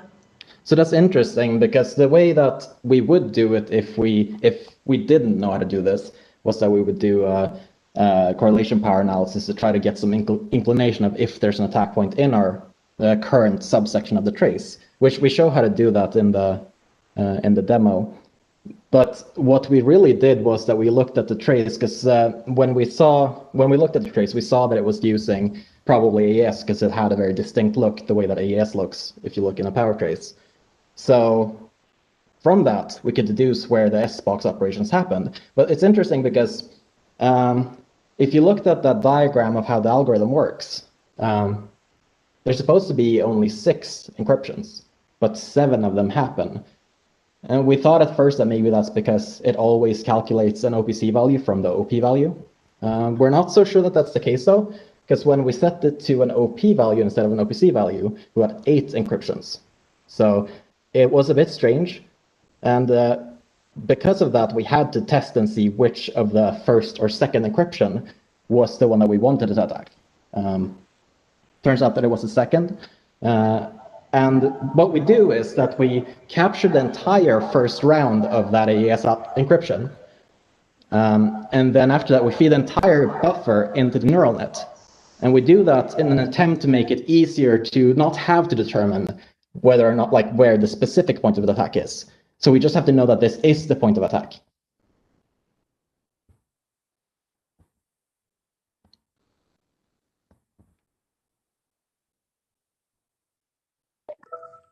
Kerstin, I just muted you because there was a lot of echo, so please unmute. Sorry about that. I'm sorry. Yes, maybe a short question from the chat. The last one, are data moved as bytes or words, 8 bits or 32? 32 bits, so they're calculated 4 at a time. Okay, then thank you for now. We will come back at the Q&A session. So I move back to Stepan, and I hope it works now for the second talk. Yes, thank you. So let's do one more try. So Thomas is now presenter again. So yeah, please try and Oppa. Okay, we see the screen. Now it works? Excellent. Yes. Okay, then that's something that, yeah. So it was connected to my university VPN and that was breaking the screen sharing. I'm sorry for that. Good, so thank you. I'm going to give you a quick overview of our paper, a power side channel attack on the CCA2 secure HQC cam. It's joint work together with Julian Renner, Georg Siegel, and Antonia Wachter-C. Myself, I'm Thomas Schamberger, and yes, I'm a student at the Technical University of Munich. So this talk is about hemi-quasi-cyclic HQC, which is a CCA2 secure cam in the third round of the NIST post-quantum cryptography competition, and it's a code-based crypto system. Due to the cyclic structure, all the elements are represented as polynomials in the ring, in the following ring R here, and we are attacking the decryption part of HQC, which takes the secret key polynomial y as an input and two ciphertext polynomials, and in the end it returns us back our message n. We're especially attacking the decoding part here, which is a decoding of some error correction code used in HQC.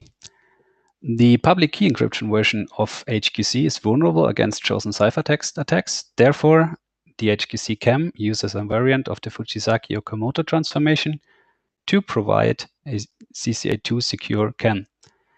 Nevertheless, Pavia et al. And Wafotapa et al. Showed how to utilize a timing side channel in the error correction used during the decryption in order to mount a successful attack on HQC. In this work, we are showing a power side channel attack against this used error correction, even though the error correction is now implemented in constant time.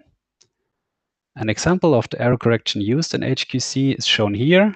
We have in HQC a combination of a repetition code with an BCH code. For the repetition code, we have different repetition code chunks shown here, and each of these chunks is decoded to 1 bit of the BCH code word, and this BCH code word is then decoded as our message. What is the attack target of HQC? As said before, we are going to attack our private key polynomial or secret key polynomial y, which is part of this operation here. It's the first step during decryption. If we're attacking y, we have to see how y, what are the what are some characteristics of y? Y is an element of f2 to the power of n, and it has a Hamming weight that is defined by the parameter set of omega.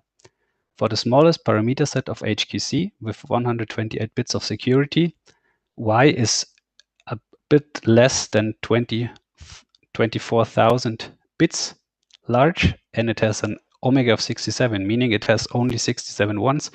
Therefore, it's very sparse. So first step during the attack, we set the u to 1, which leaves us with an input to the decoder of just v prime of the y, which we want to attack, and a v, which we can control as an attacker. So what is the task as an attacker now? We want to find a v such that the power side channel gives us information about y.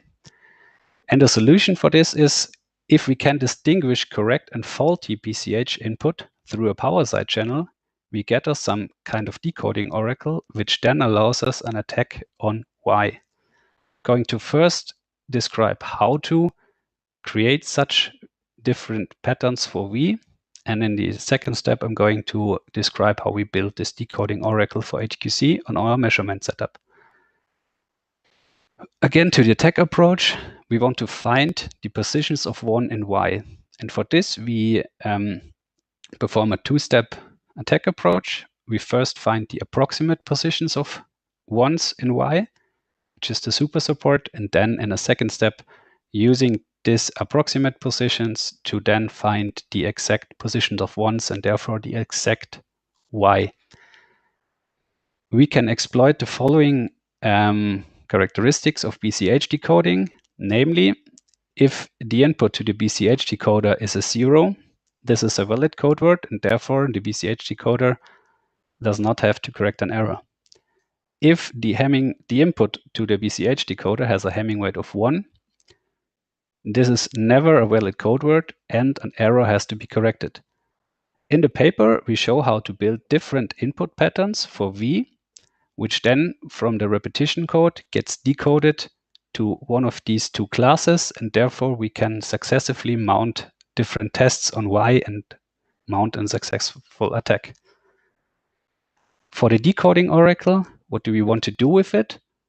We want to test through the power side channel if an error is corrected by the BCH decoder. And for that, we use a template matching approach shown in CHESS 2020 by Ravi et al., which consists of 3 steps. The first step is to find the point of interest to a t-test. The second step, generating templates for both classes, an error or no error. And in a third step, each input pattern for V or an attack trace for each input pattern for V is then matched to the generated templates with a sum of squared difference metric.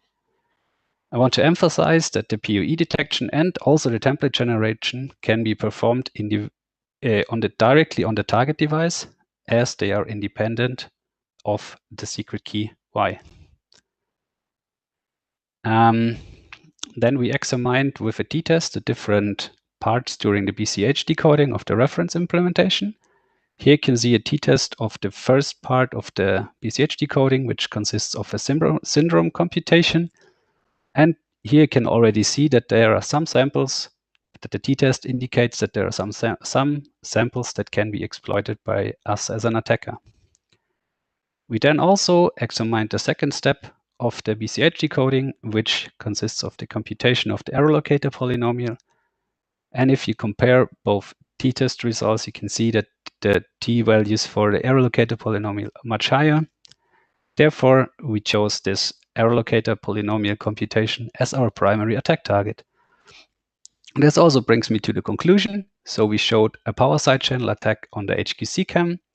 With our attack, we can attack 93.2% of the possible keys of HQC 128, which is the smallest parameter set of HQC.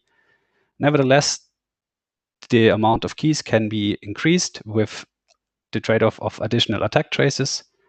In the paper, we also propose some solutions for special keys, a linear algebra solution for private keys which have a 1 in the very top part of Y. And we also show how to use partial information from our attack, partial information on Y from our attack in order to reduce the attack complexity of information set decoding, which is the main algebraic attack against the underlying problem of the HQC crypto system. We show practical attack results on an ARM Cortex M4 with less than 10,000 traces, and for future work we plan to investigate countermeasures and transfer the attack to other HQC instances. Brings me to the end of the talk. Thank you very much for your attention, and sorry for leaving you waiting before. Thank you. Are there any questions?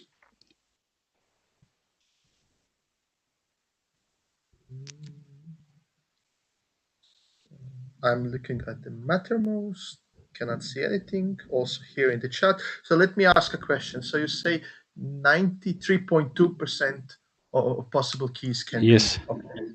Up to what number could you go with those extra attack traces? Yes, that's the thing. So it gets, I didn't excluded these parts of the talk. So here you can see the 2 different patterns for. So it depends on, this is one of these repetition code chunks, which is for HQC 128, 32 bits wide. And it depends how many ones you allow in one such a repetition code chunk. And we tested it for a maximum Hamming weight of all these chunks. And if you allow 3, you get to 99.86% of the keys. We did not investigate it further. So the thing is that these 2 patterns you need for a Hamming weight of 1, which only allows you to attack 5.6%. If you want to allow a maximum Hamming weight of 2, you get to these 93.2%. And you can also see that you need 6 patterns to test. So each repetition code word needs 6 patterns to test. And if you would increase it to 3, the amount of patterns increases, but we did not investigate on how. So was this answering your question? Yes, thank you, thank you. There is a question from the audience. BCH codes are also used in lattice-based crypto for error correction. Can your attack be applied to them?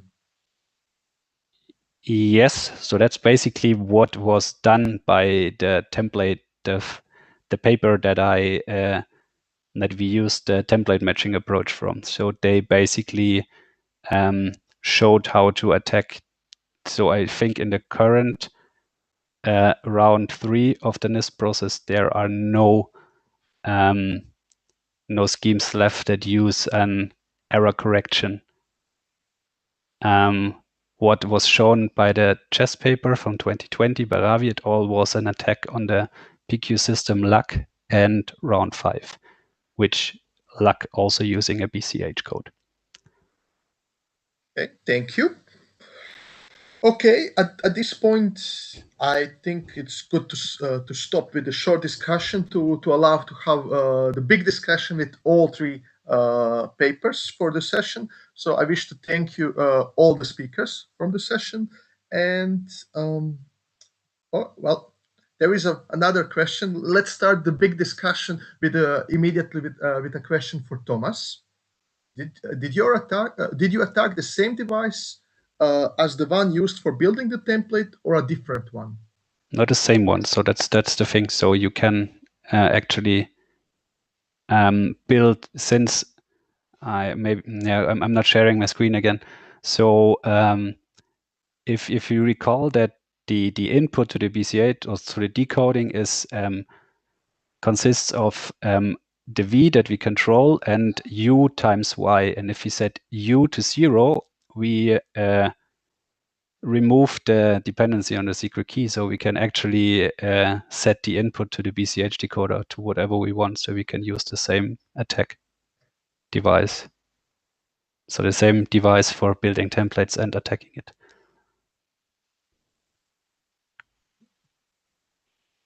Okay, thank you. So people, now we have, let's say, 15 minutes so that you have time to ask questions for all the 3 speakers, for all 3 papers. So please start writing so we can ask questions.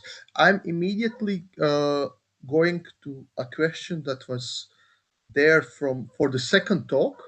So there was a question: in which way you extract points of traces to be used for input to neural network?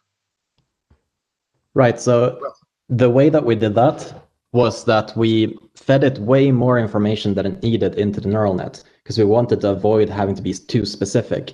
But the overarching question of how do we find the first round of AES that is of interest is that the person training the network still needs to have some specialized knowledge. They need to be able to recognize that this is AES that's being run and that we want to attack the first round if we want to use the SBox output from the input, which is convenient because when we want to authenticate, what you do is that you encrypt the nonce, so you have the nonce. So that's why you want to attack the first round. So by visual inspection, you can find this. There are some difficulties, but one of the benefits is that if you don't have the correct round, the network won't learn anything. Even if you try to train it multiple times, it won't learn what it's supposed to learn. So because of that, it's quite easy to recognize that you're doing something wrong. Okay, thank you. I see 2 more questions for the same talk. Do you have idea of the SNR on the chip? I'm not sure. And I defer that question to Elena Dubrova. She would know more about that, but No, we I don't. don't know. We don't. We don't Okay. have. And there was also a question, how long was the neural net training? It took about 4 hours, I think, to train it. But we trained them in batches because we didn't have a 100% success rate when training the network. So we would recommend, if you want to do this, you train a batch of like 4 of them or something. 3 out of 4 should be successful in training.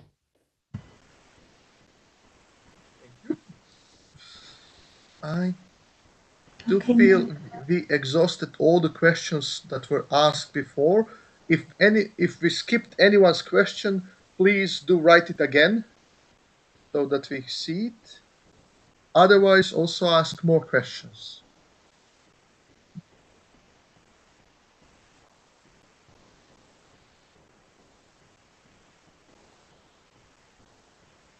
Okay, a question to Martin. You mentioned high performance computing for neural network training. What was it? We used our university supercomputer. We used that for it wasn't the main computation node though. It was one of the pre-processing nodes that we used for training the network. But it could be done on any sufficiently good modern workstation, like my home computer could do it, for instance. But it would take longer. Okay, on the other side, you say that with CPA it only takes 300 traces, if I'm right. Yes, when we did the CPA on the traces that we captured, we managed to get it in like 400, but it has been done in the past in 300 something. You know, on a good day, maybe you can get it below 300, but we got it consistently below 20 with our method. So it's still an order of magnitude, you know, no matter how you flip it. Thanks. Any further questions? I have a question for the first talk on the security of off-the-shelf microcontrollers. I'm very puzzled by the fact that with or without, or maybe all the time with the countermeasures, so the attack worked so nicely. So do you think this is simply the fact that the countermeasure provided for the system is too lightweight to protect? Or would there be some more reasons why it was, let's say, relatively easy to break off-the-shelf microcontrollers? Hi. We don't actually know because we don't have sufficient information, I think, to justify that the countermeasure was light or it was something other. So if we would have maybe more information than other than this paragraph of this countermeasure, maybe we could answer more detail. Okay, thank you. Maybe one other question to you. You wrote that your CPA attack with the Hamming weight was no good choice, but you found a combination of Hamming weight and Hamming distance model for the STM chip. But you did not yes. detail it. So we used for, if you see the AES state matrix, you have the 4x4 matrix. The bytes of the first column work with the Hamming weight, and then you XOR the first and the second column, and you attack on the distance of this. And in this way, we succeeded to recover the keys. But with the profiling, it was way more efficient.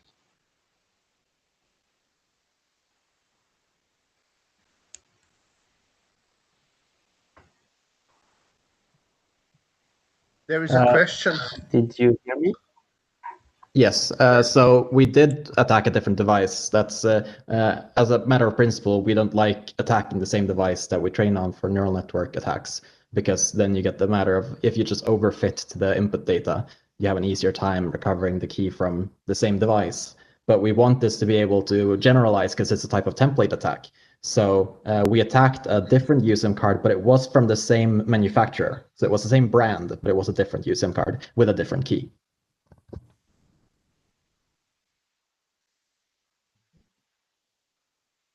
Thank you.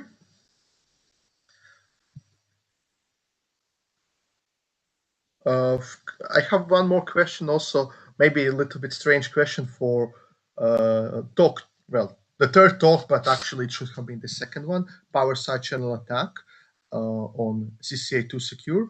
Could you give some estimate how would you compare, probably you have some experience, how would you compare attacking this setup versus something, let's say, more traditional one like ECC based or anything public key crypto? Could it be even compared with respect to the effort?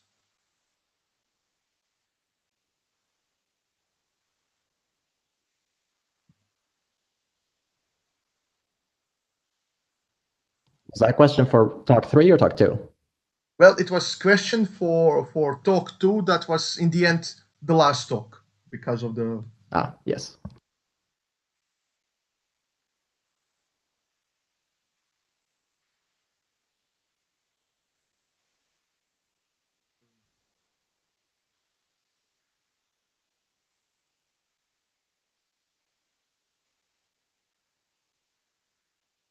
At least I cannot hear anything. Maybe it's my connection. Okay, I have a second mic mute on my headset. So, okay, sorry. Again, so the attack on HKC was not that difficult from a side channel perspective. As you saw, the leakage indicated by the t-test was very high. And it was only with a total amount of 1,000 traces for the t-test. So I already got the attack working for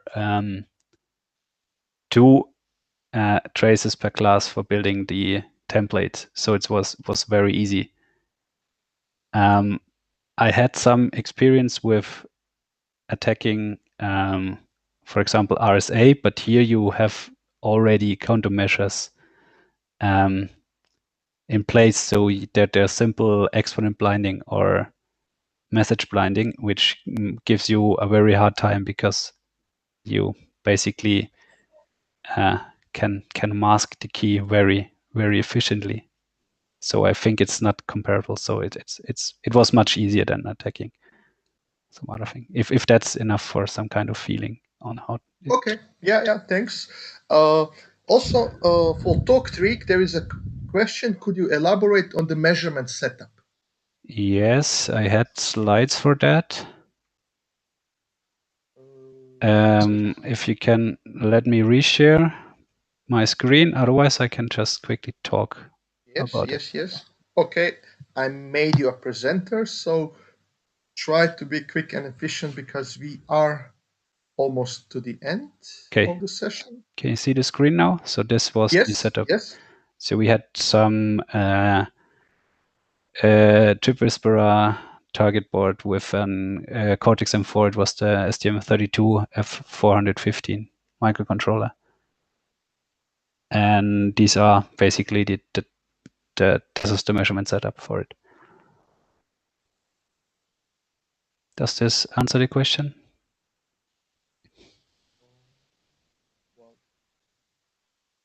Yes, it answers the question. Okay. Okay, so we are almost at the end of the session. So any last minute question? Now it's the time to ask. While I'm waiting for your questions, let me ask one question to Oliver. He wrote in chat, anyway, other independent teams observe no differences with on or off countermeasures. Are those independent teams, are those published results? Could you maybe write in chat if you know those papers, or is this your... They are not published results. So to elaborate on that, first, it's an NXP product. We contacted them. There was no claim that there was anything incorrect in the paper, and that's the only thing that we can comment on. The thing is what they want to say about their countermeasure. I can ask to transmit what we discussed with them, but that's on their side. And then beforehand, we've been in touch with the ANSSI, and they told us, because we were surprised the countermeasure was not giving different results, and they told us that they heard about exactly the same opinion beforehand by 2 independent teams. That's the only thing. So if the ANSSI wants to comment about that, it's also on their site to say the name of the teams who worked on that. But unfortunately, there are no public results. Okay, thank you. Well, this is already good answer, just to know where.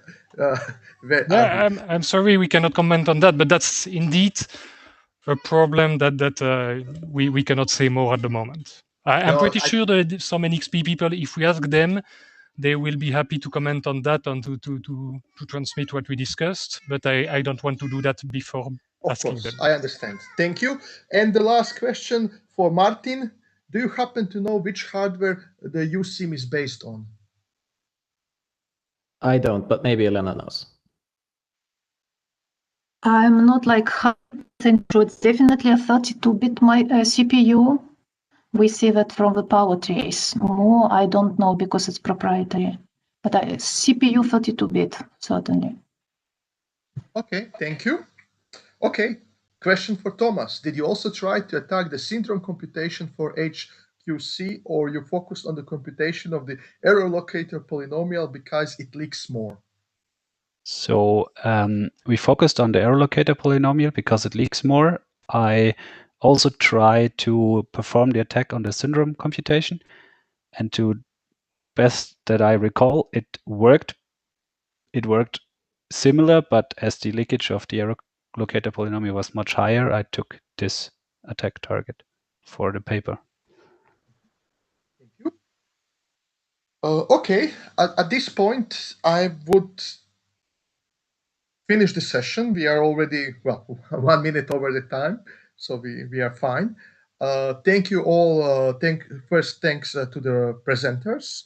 Thank you all the audience, and also thanks to Kirsten for co-chairing the session. Now we have 10 minutes break, and then at 4:10 there is session 4, the last session of the conference.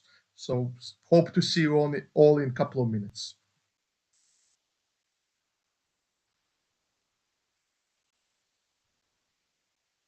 Will we get some music for 10 minutes or? Okay.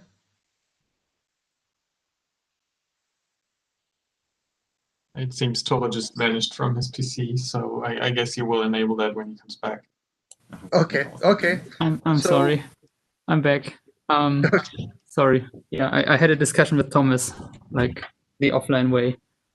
No, it's fine. Yeah, let's start sharing again. Wait. Thank you.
Sorry, I have stopped the music unintentionally.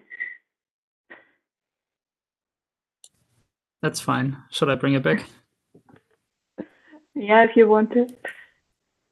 We still have 4 minutes, so yeah.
Still, I made you presenter if you want to already share your slides or to test if this is working. Okay, let me try.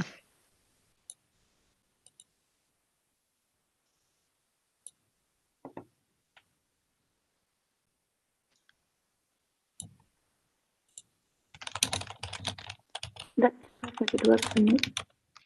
Okay, let me try to switch. Yeah. Looks good. Okay, it's 10 after 4, so let's welcome to the last session of CARDIS. It's the fourth session, which is a continuation on physics and physical attacks. So like before, please put your questions about the talks and the paper in the Mattermost chat or on the WebEx chat. Or even better, you can unmute and ask a question by yourself. So like before, we have short questions after each talk and then more questions after all the pitches. The first paper is entitled Differential Analysis and Fingerprinting of Zombie Loads on Block Ciphers. It's a joint work of Till Schlüter and Kerstin Lemke-Röst. The talk will be given by Till. Till studied at Bonn Rhein-Sieg University of Applied Science and finished his master in February this year. and the work he presented is mainly arises from his master thesis, which was supervised by Kerstin. And since June, he is a peer student at CISPA in Saarbrücken, focusing on cyber-physical and embedded system security. So please, Till, the floor is yours. You can start.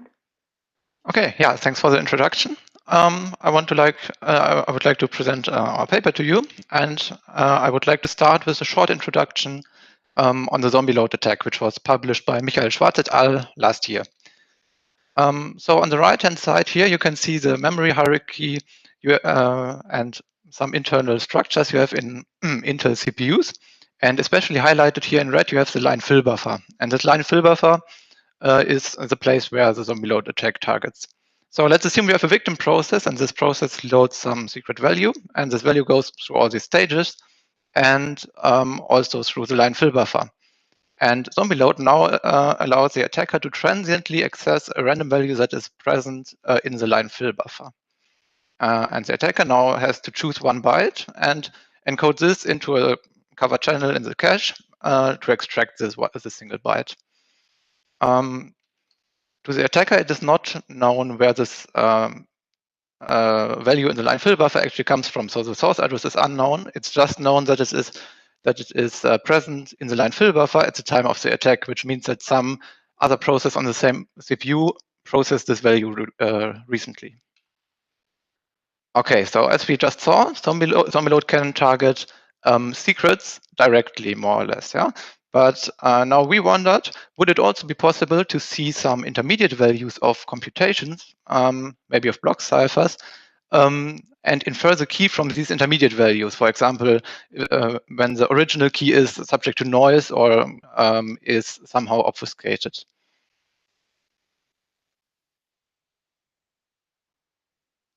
I'm sorry, can you all hear me? I see the message in the chat. No, we can hear you. I think somebody had a problem with. Okay. Okay, sorry, then I'll just continue. Okay, so let's assume we have a victim process which computes an AES and has an embedded key, and we provide some plain text to this process with our attacker process. And we also assume that we can see some intermediate values from the AES via zombie load. And in the end, of course, we want to find the secret key. So how can we do this? First, we collect samples just using zombie load. And each sample that we collect will be assigned to the plain text that was computed in the victim process at the same time of the attack. And next, we split our plain text into single bytes. And for each byte, we compute the first steps in the AES. And for this, we, strictly speaking, need the corresponding key byte, which we don't know. So we just compute these 2 steps for all possible key bytes. So we end up with 256 sets of 2 bytes, 1 for each key byte hypothesis. And now we just go back to our samples and look which set of 2 intermediate values appears in our sample set. Yeah, and if you can find a match, then this is an indicator for one specific key hypothesis. And we repeat this for various plain text to counter effects introduced by noise, and also repeat this for all positions of the key, and thereby try to reproduce the key. Yeah, and we also implemented this based on a simple AES implementation. And our fastest attack takes around 4 seconds. If we take some more time to make the attack more reliable, yeah, it always depends a bit on the CPU, because on different CPUs, you observe different leakage patterns using zombie load. There you end up between 10 seconds and 200 seconds for more reliable attacks. Okay, yeah, now to something completely different. Our second attack that we present in the paper is also based on zombie load. So let's assume the attacker has again access to an entry in the line fill buffer. And the normal process would now be that the attacker chooses 1 byte and encodes it into the cache. We observed that using zombie load variant 1, at least, it is possible to encode 2 bytes at a time during transient execution into the cache. Yeah, so we have a covered channel which is 2 bytes in width.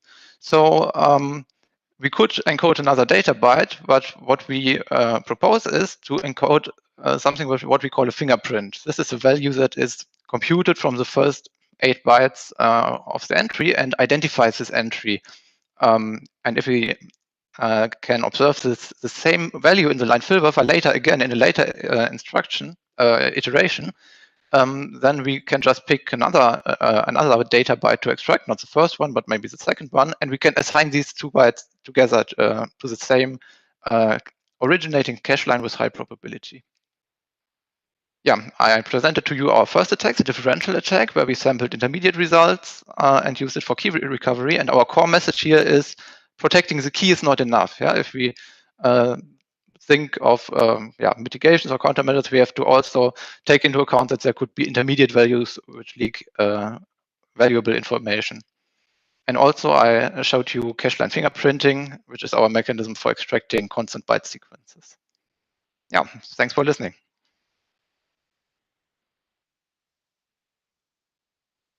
Thanks, Till. Are there any questions?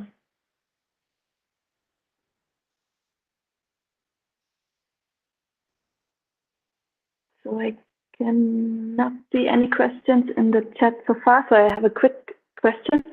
Okay. Maybe could you comment on the robustness maybe of the fingerprinting attack?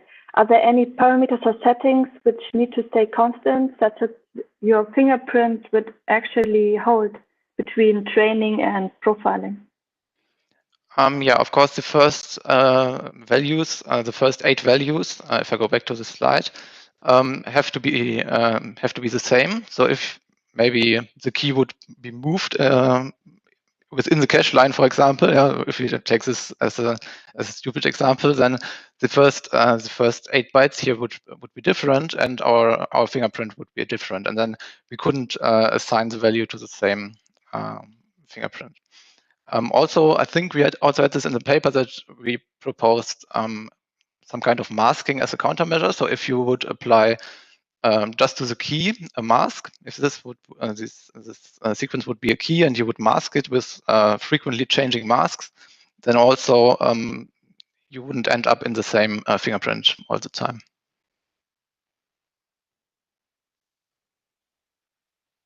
Okay, does this answer the question? Yeah. Answer. It gives me a new question, but for now it answers the question. Maybe let's see if there are other questions. No, not yet. Okay, I will hold my question for afterwards. Okay, and I would suggest we go to the second pitch. Okay. Colin, I made you presenter. I think you can start sharing your slides. So the second paper is called Low-Cost Body Biasing Injection Attacks on WLCSP devices by Colin O'Flynn. Now we can also see you. Okay, great. All right, so thank you, everyone. Now we can see it. So maybe a short introduction. So Colin is with Dalhousie University as an assistant professor, as well as running his startup, New AE Technology, that is working to make hardware security tooling as widely available as possible. Yeah, the stage is yours, Colin. All right. Yeah, thank you very much, everyone. So in 5 minutes, I'm here to try to sell you on why you should use body biasing injection, and to show you what I did with using body biasing injection attacks on wafer level chip scale devices. So are you bored of using previous fault injection methods like EMFI, clock glitching, and voltage glitching? Why don't you consider instead using body biasing injection? This lets you inject faults right into the die.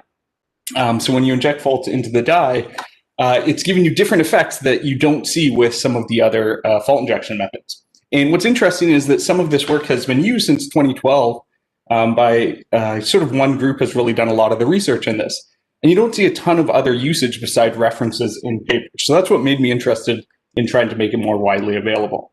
And you don't have to worry about messy acid spills. So one of the issues that I thought people would have is, you need to decap the chips. You don't want to do that. You don't want to lose your limbs or anything like that. So what I proposed instead, and this is pretty known in industry, is that you can use wafer level chip scale packaging to actually expose the backside of the die. It's a little bit tricky because you have these tiny balls and stuff like that. So what I've also done is there's some open source. So as part of some of the Chip Whisperer targets, I made an example wafer level chip scale packaging board that you can process on standard. It's 4 mil space trace, but you can do this on like PCB WAN stuff. So the point is that you can use wafer level chip scale packaging to get your free backside decapping. We also want to make the probe cheaper. We don't want to use those expensive voltage generators or stuff like that. So we have a $15 body biasing and injection probe proposed as well. What you do is you charge a capacitor bank up. You have a very poorly wound coil, and that coil will basically give you like a 10-to-1 voltage translation. So how does it work? Or first, what does it look like? So it looks something like this. So as promised, it's very poorly wound. You have a capacitor bank here, charges into a MOSFET, injects into the backside of the die. What's not $15 in this photo, of course, is, in this case, I'm characterizing it with like a current probe and a scope, but you don't actually need that. You just need a variable voltage supply and a glitch generator. Okay, so results.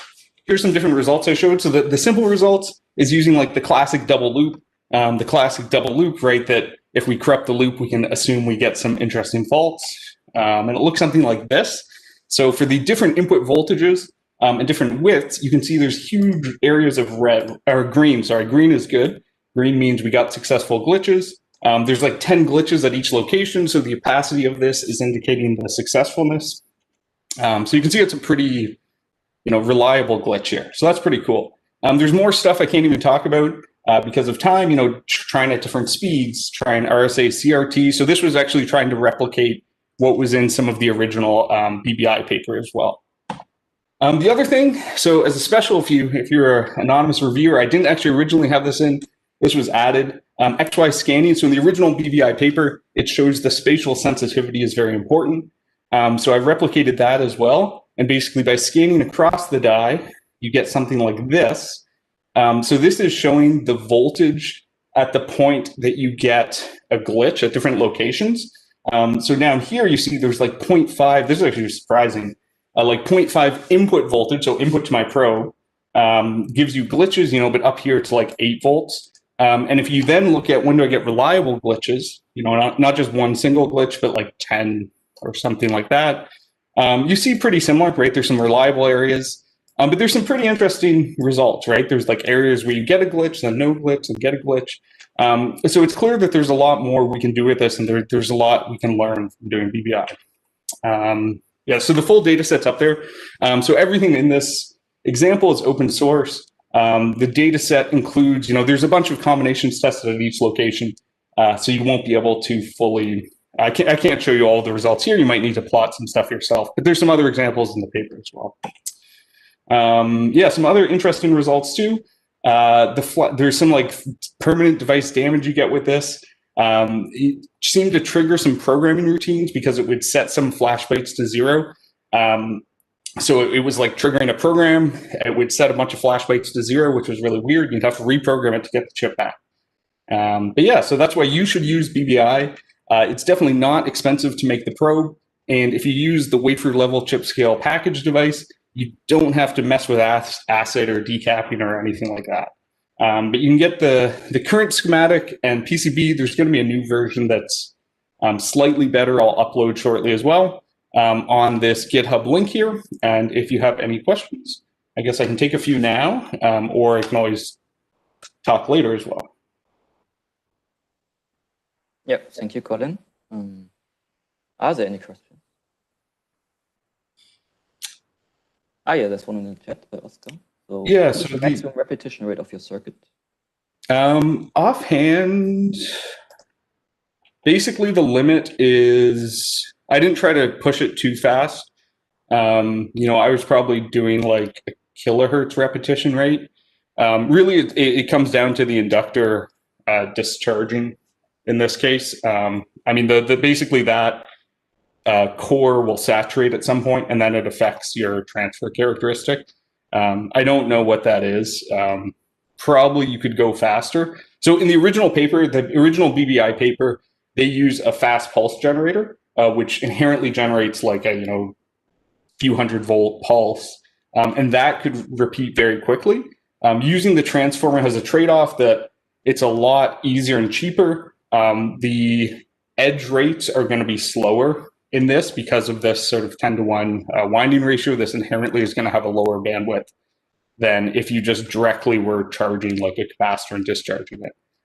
So if you needed really fast, I think it wouldn't be that much more difficult to make it. The nice thing about this that I go into the paper compared to EMFI is the current here is pretty low. It's like definitely below 800 milliamps peak, right? With EMFI, you get like 30 to 100 amps going through the coil. So you can get away with some pretty simple circuitry, even if you wanted to directly do high voltage. It's not as difficult as EMFI to build. Okay, thank you. Maybe another short one. Robert, have you compared your setup with commercially available VBI tools? No, I haven't. So I've only really tried to compare it to the some of the results in the previous paper. So in particular, that's why this RSA CRT fault is compared to that. I haven't actually tried to any of the other available tools that you can buy. Which I actually only know of one, like the Riskier VBI tool. So if there's others, please let me know. I'd be curious. Or if people have them. You know, I think this setup you could build cheap enough to compare. Okay, thank you, Colin. I think that is for now. Maybe we can have a longer discussion later on after the next talk. Thank you.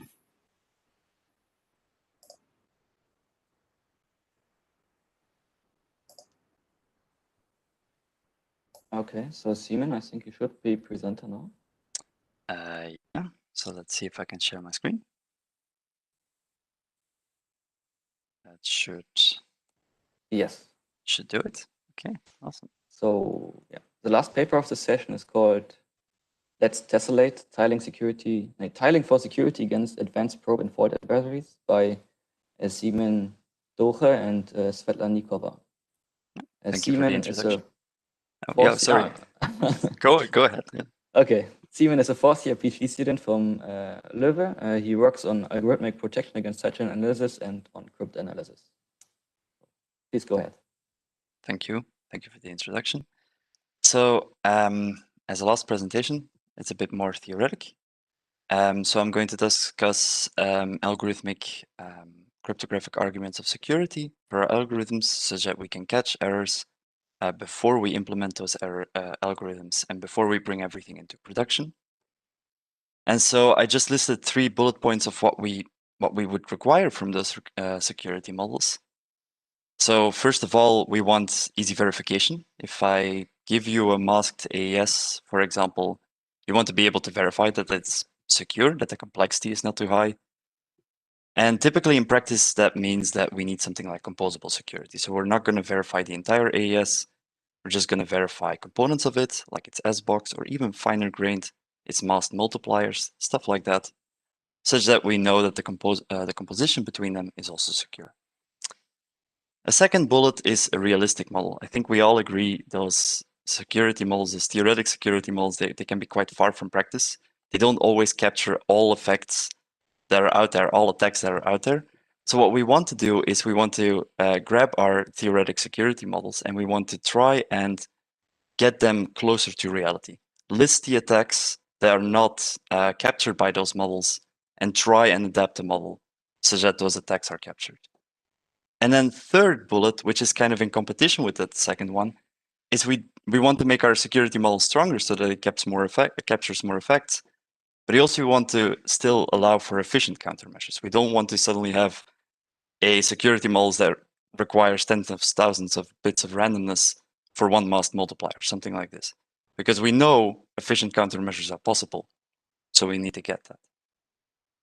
And so in this work, what we try and do is we look at mainly the wire fault model, the standard security model for faults, and we try and expand them.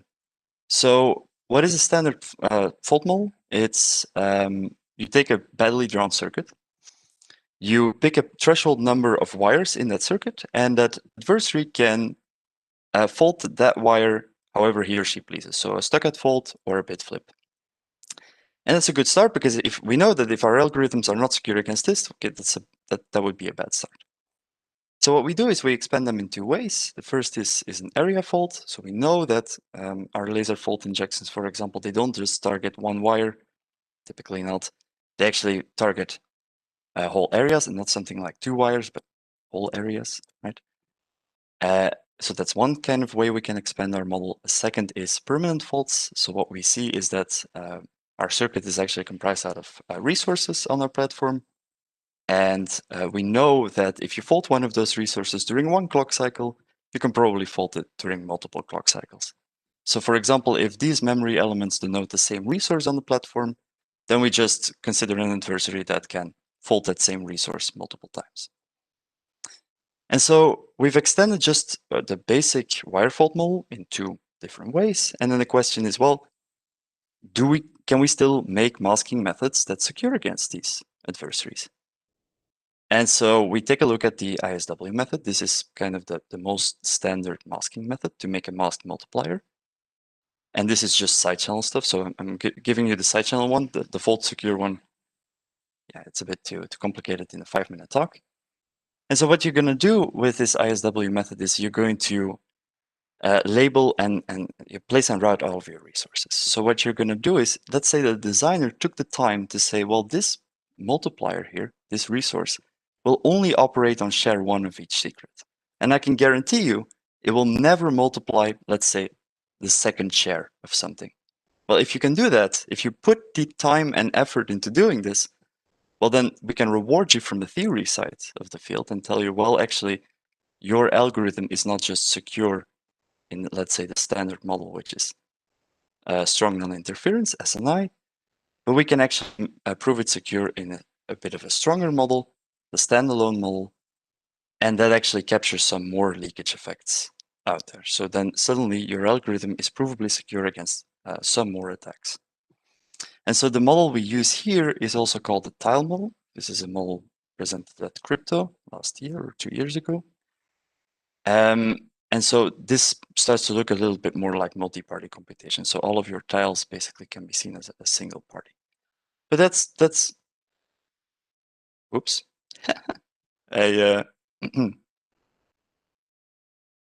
Do you hear that? What should we hear? Oh, no, sorry. I still had my recording of this slide on top of this, so I kind of hear my own voice recording over the same slide.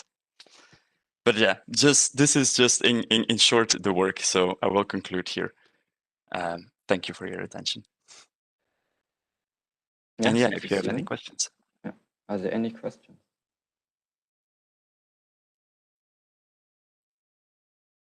Okay, maybe I have one.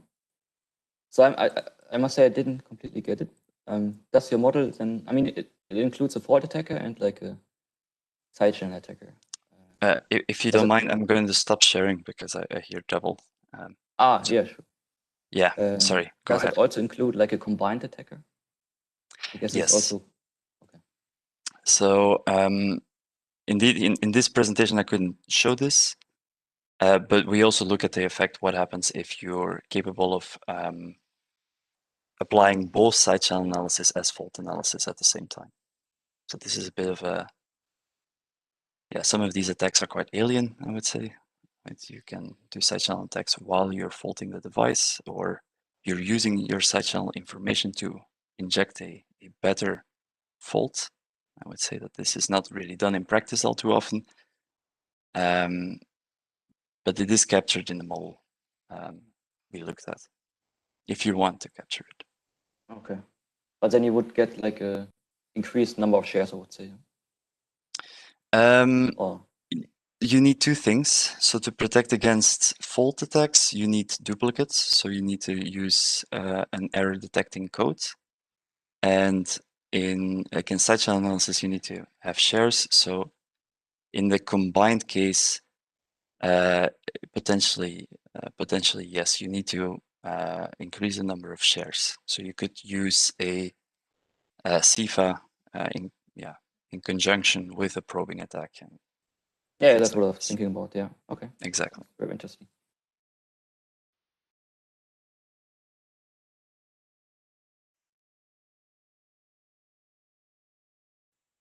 There's one question in the chat. So by Jürgen, do you plan to try it in real hardware? I would love to, but so I don't have the capability to.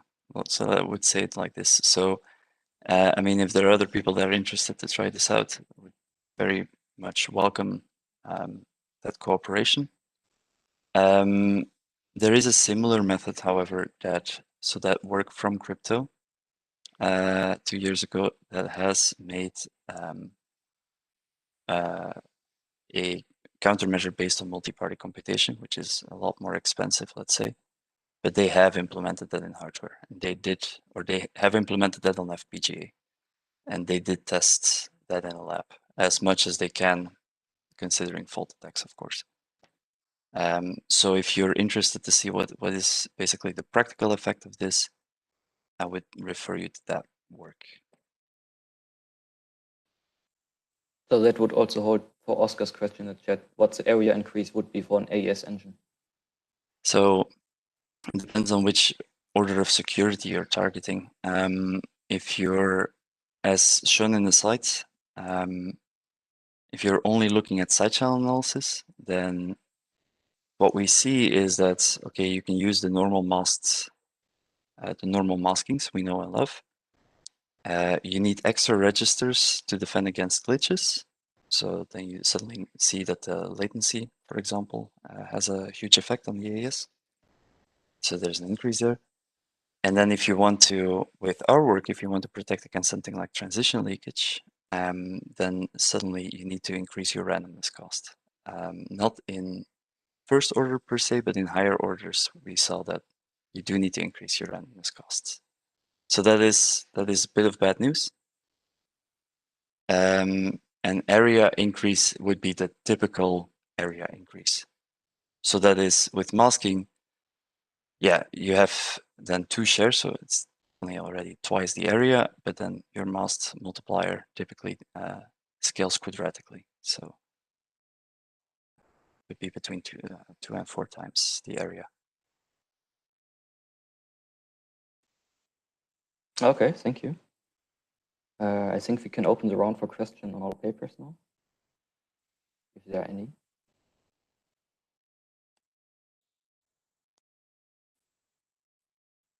Yeah, maybe one question from Olivier again on the last paper for Siemens. So for the tiles, do you see an easy trade-off between multi-party complication schemes used? And so the threshold of corrupted parties and the resulting security order and the performance.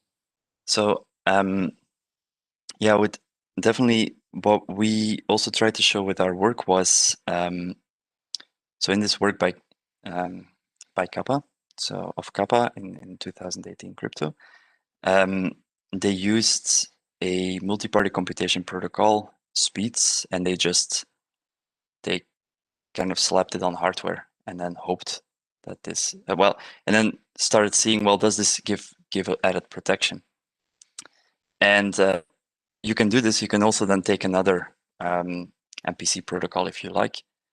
But the thing is that multi-party computation protocols, specifically, they have been optimized for the past dozens of years for communication complexity, for their specific use in multi-party computation. And that doesn't aid hardware too much. So typically, they want to do extra computation time to just reduce communication overhead, whereas we want to do the opposite. We don't care about whether a tile communicates more with another tile or not, because that's just wiring. But computation is quite expensive for us. So what we instead observe is that it's better to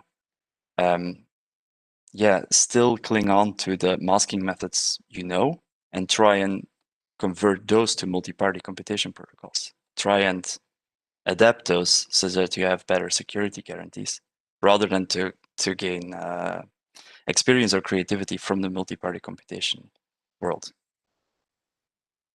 simply because they handle different cost metrics.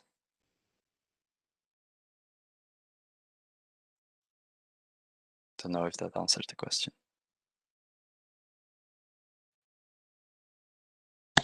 Yes, it answered perfectly my question. Thank you. Oh, thank you.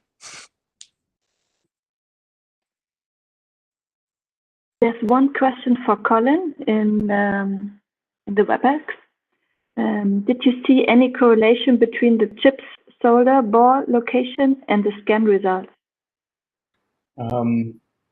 So I don't know. Actually, that's actually a good question. I didn't look at that, if I can be honest. I do have the scan location. The scan location was more coarse than the solder ball. So there's 256 scan points I did, and it was more concentrated in the surface, so it didn't go near the edges because you can break off the edges really easily on these devices. And there is 96 pins on this. What I really saw so the graph I had up, it was like one corner was a lot more sensitive. So I'm not sure why that is exactly right. I didn't actually look at what was in the chip. The nice thing with the wafer level package, if you look underneath, you can actually see some of the chip structures as well from the bottom side. But it would be interesting to overlay if someone had decapped this, like it's an STM32F4 device, which I think there might even be decap photos of that out. You might be able to see what exactly is on the area that was more sensitive.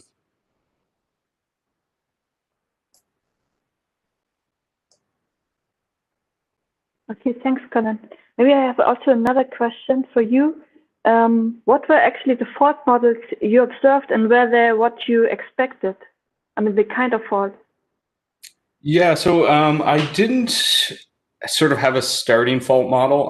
The initial one was just, so that double loop where I had the big results, it basically does everything. So it has volatile variables. So you'll see SRAM faults, you'll see like register faults, you'd see if instruction skip faults, almost anything instruction mutate is going to result in just a fault. If you plot, so in the data sets, I think I kept the full output. What you would see, and I didn't explore why it came from, is that in the double loop, the output could be fairly consistent. So you'd see like one number at one location and setting, a different number right at a different location and setting, suggesting that some fault was, I don't know exactly, right, like mutating one instruction versus corrupting SRAM load or skipping some SRAM load, because the variables were all declared volatile. The interesting one was some of the unknown ones. So basically seeing some level of flash corruption or damage, which wasn't planned. What happened is the device stopped booting, and I realized when you reprogrammed it, it would work again. So from there, I did dump, and so there's some of those data sets are available in the repo as well, I think, to show that it must have somehow been programming the flash, because what you see then is the flash would write to 0. So it would always write it to 0 when it corrupted it. And it was always in a continuous line, and the number of bytes varied. So I'm guessing it jumped to the built-in bootloader. That chip has a ROM bootloader. But yeah, I don't know what the underlying model was in this work. It was sort of looking a lot more at the applicability of BBI and testing it in different sort of practical scenarios. Okay, thanks. So there's a lot of research opportunities still there to test that. Yeah, exactly. And to me, that was sort of the interesting thing. I mean, I don't know actually if some of the other authors of BBI are on the call. I'd love to hear their thoughts, because I didn't see a lot of people using it. Like many people knew about BBI in academic papers. It's always listed as one of the fault methods. But a lot of the work seemed to be done by some of the original team and spinoffs. So I think there is quite a few opportunities, was my feel, for some pretty interesting work in this area. Yeah. I have one more question for Till, for the first pitch. You were mentioning masking as a possible countermeasure. I would just like to understand, so because for power analysis, we can use second order attacks. Would this actually also work in your case to use two measurements to mount a second order attack against the masking countermeasure? We didn't try. Let me think.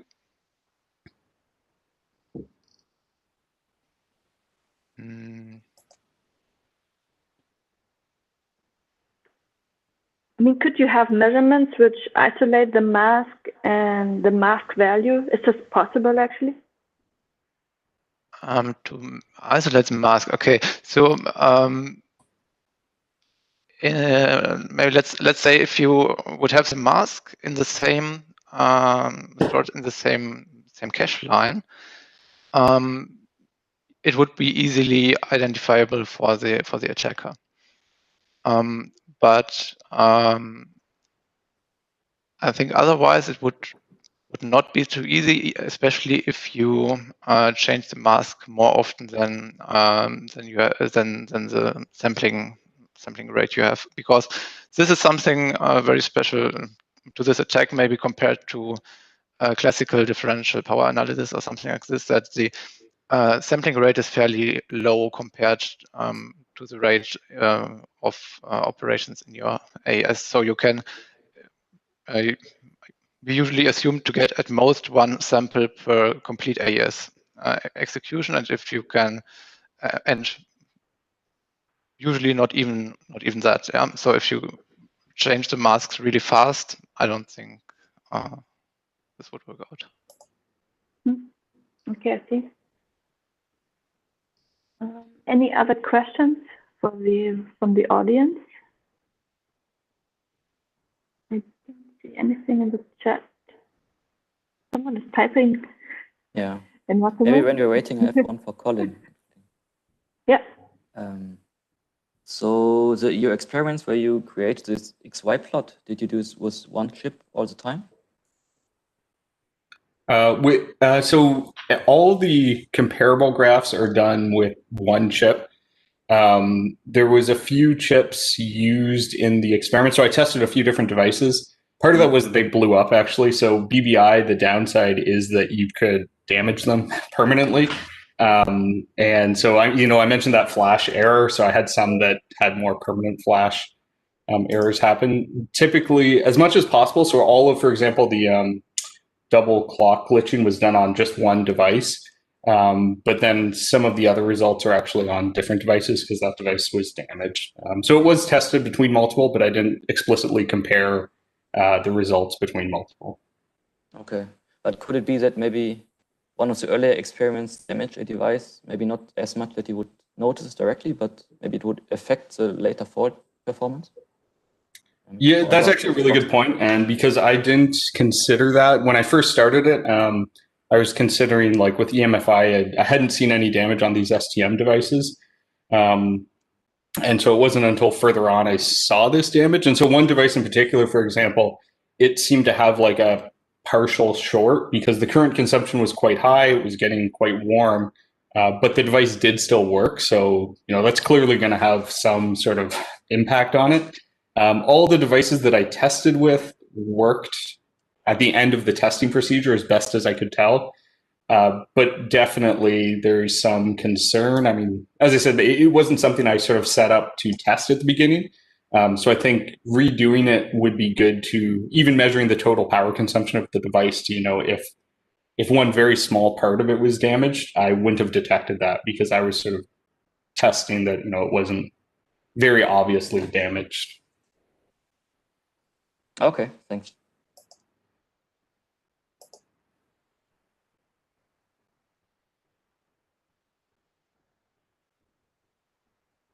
We have a question again for Colin in the Mathemod.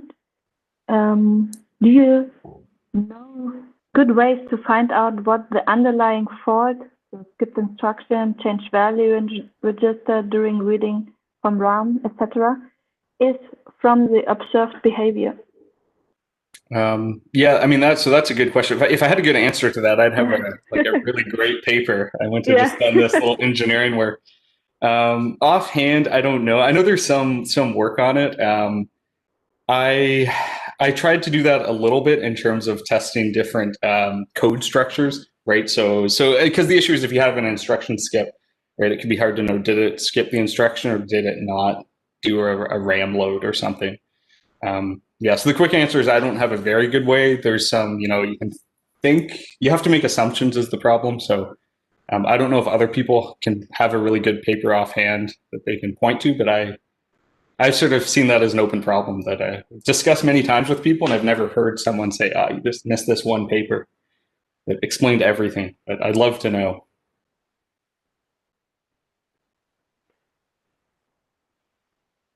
And there's one comment for you as well, Colin, about the. In our original work of BBI, we made the choice of SR because usual randomization countermeasures used for side channel has no effect on the attack, and because we believe to be a low-cost attack, as you show. Yeah, no, it's a good point, right? Because the fault injection, and I think as a lot of people have seen too, right? RSA and now AES, we're seeing some countermeasures in devices, even in the field. I mean, that NXP device from earlier had advertised side channel countermeasures, whether it was effective. Yeah, it's pretty interesting that you're seeing, fault attacks can be made so low cost. And I'll point out, so I didn't test these devices at all, but there's a number of secure elements available on wafer level devices as well. So if people really, have a good long PhD ahead of them, they maybe could pick that up.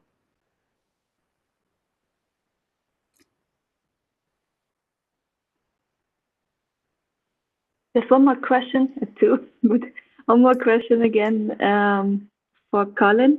Do you think the pressure from the BBI needle to the chip will cause impact on the attack results?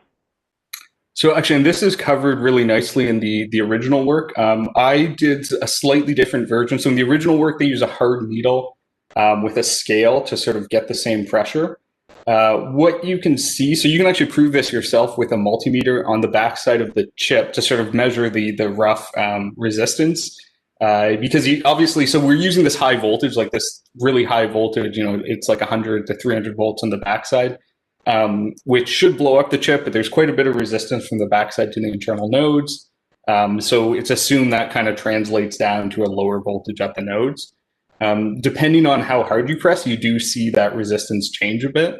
I used a spring-loaded needle and basically just went down a consistent amount when I was doing the scan, which was somewhat cheaper to do. You could do it with like a 3D printer or something. I don't know if it was characterized in the original paper exactly either. I can't remember offhand, but I know they covered that pretty well, and especially with the hard needle. So the big advantage of the hard needle, I'll point out, is that my spring-loaded needles have some like mechanical clearance, so they move a little bit because you have like the spring-loaded end, and it has to have some clearance, right, to retract in. So it's not going to be quite as repeatable when I do my scan versus if you use the hard needles. Or like, microprobes. So microprobes as used on dies are pretty common as well. So you can sort of get equipment for that. It's more expensive, right? It's not like this sub $100, but it's still pretty reasonable.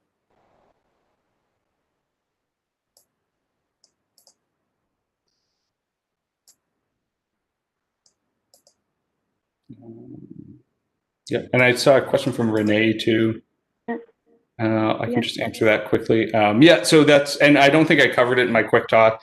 Basically, at each location, it varied for which scan I was doing. But so, for example, for the one where it was showing the maps of width and voltage, there's 10 tries for a given voltage and width, and it records the result of each one.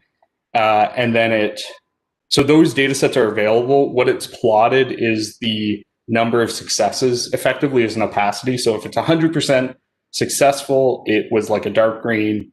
If it was less than that, it was like a light green. If it got a reset once, there's like a really light red X. So.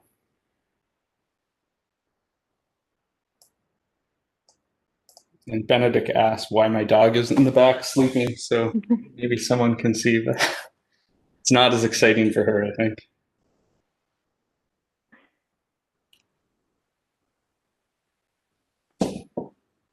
Okay, maybe one last question for Seaman. So your model basically now includes fault and probes at the same time. What do you think is now missing, or how can it be optimized? I would more say that what is missing is efficiency. So So you would not maybe change the model, but maybe find algorithms that are secure in the model. I mean, there are two ways. So I would indeed say, first of all, let's look more at algorithms which are more efficient that we can use in practice, for one. But actually, I would like to also say some more from the theoretic side, and I see that a lot of people here from practice, and I see that there are a lot of different attacks out there. And typically, we see these attacks, and it's difficult to actually model them and say, well, this is actually how you would model them, as an attack on an algorithm or something.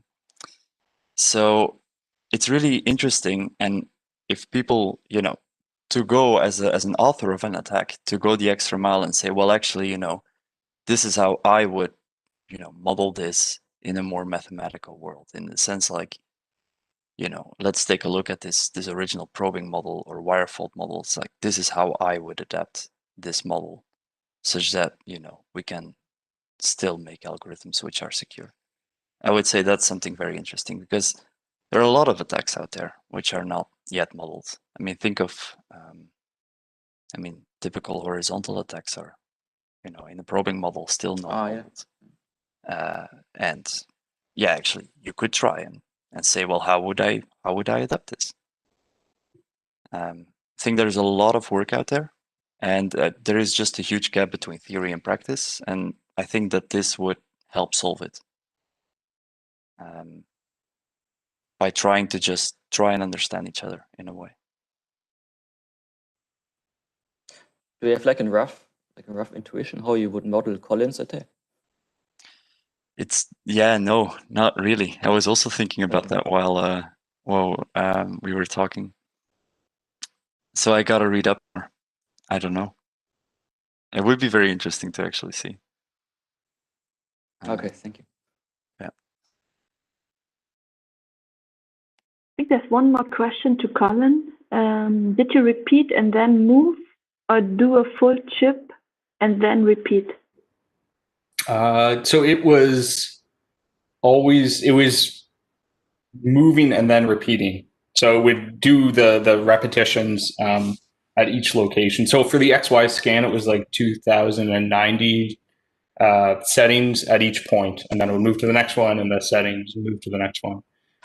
So it doesn't scan back. And part of that was the concern over the repeatability of the needle tip I use. So it's just a low cost, like pogo pin.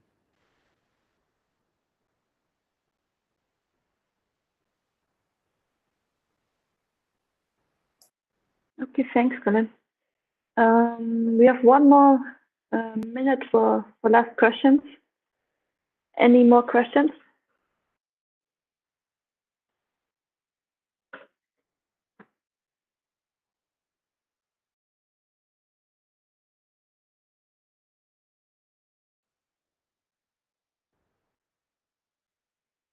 I think otherwise we can end the session and thank all speakers from this session and all sessions. Yeah, we can clap exactly. I think the next thing is a break, and then the sponsor session. Yep, thanks again. That's right.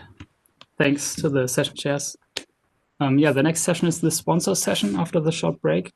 And please be reminded that the sponsor session was shortened, so it will only take place until 17:30 and not as planned until yesterday, until 17:50. So the ending session will be 20 minutes earlier.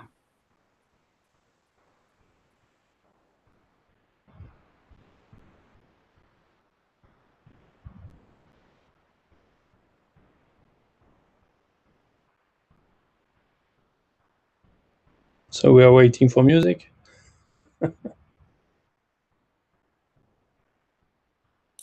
Oh, is it not playing? Let me fix this.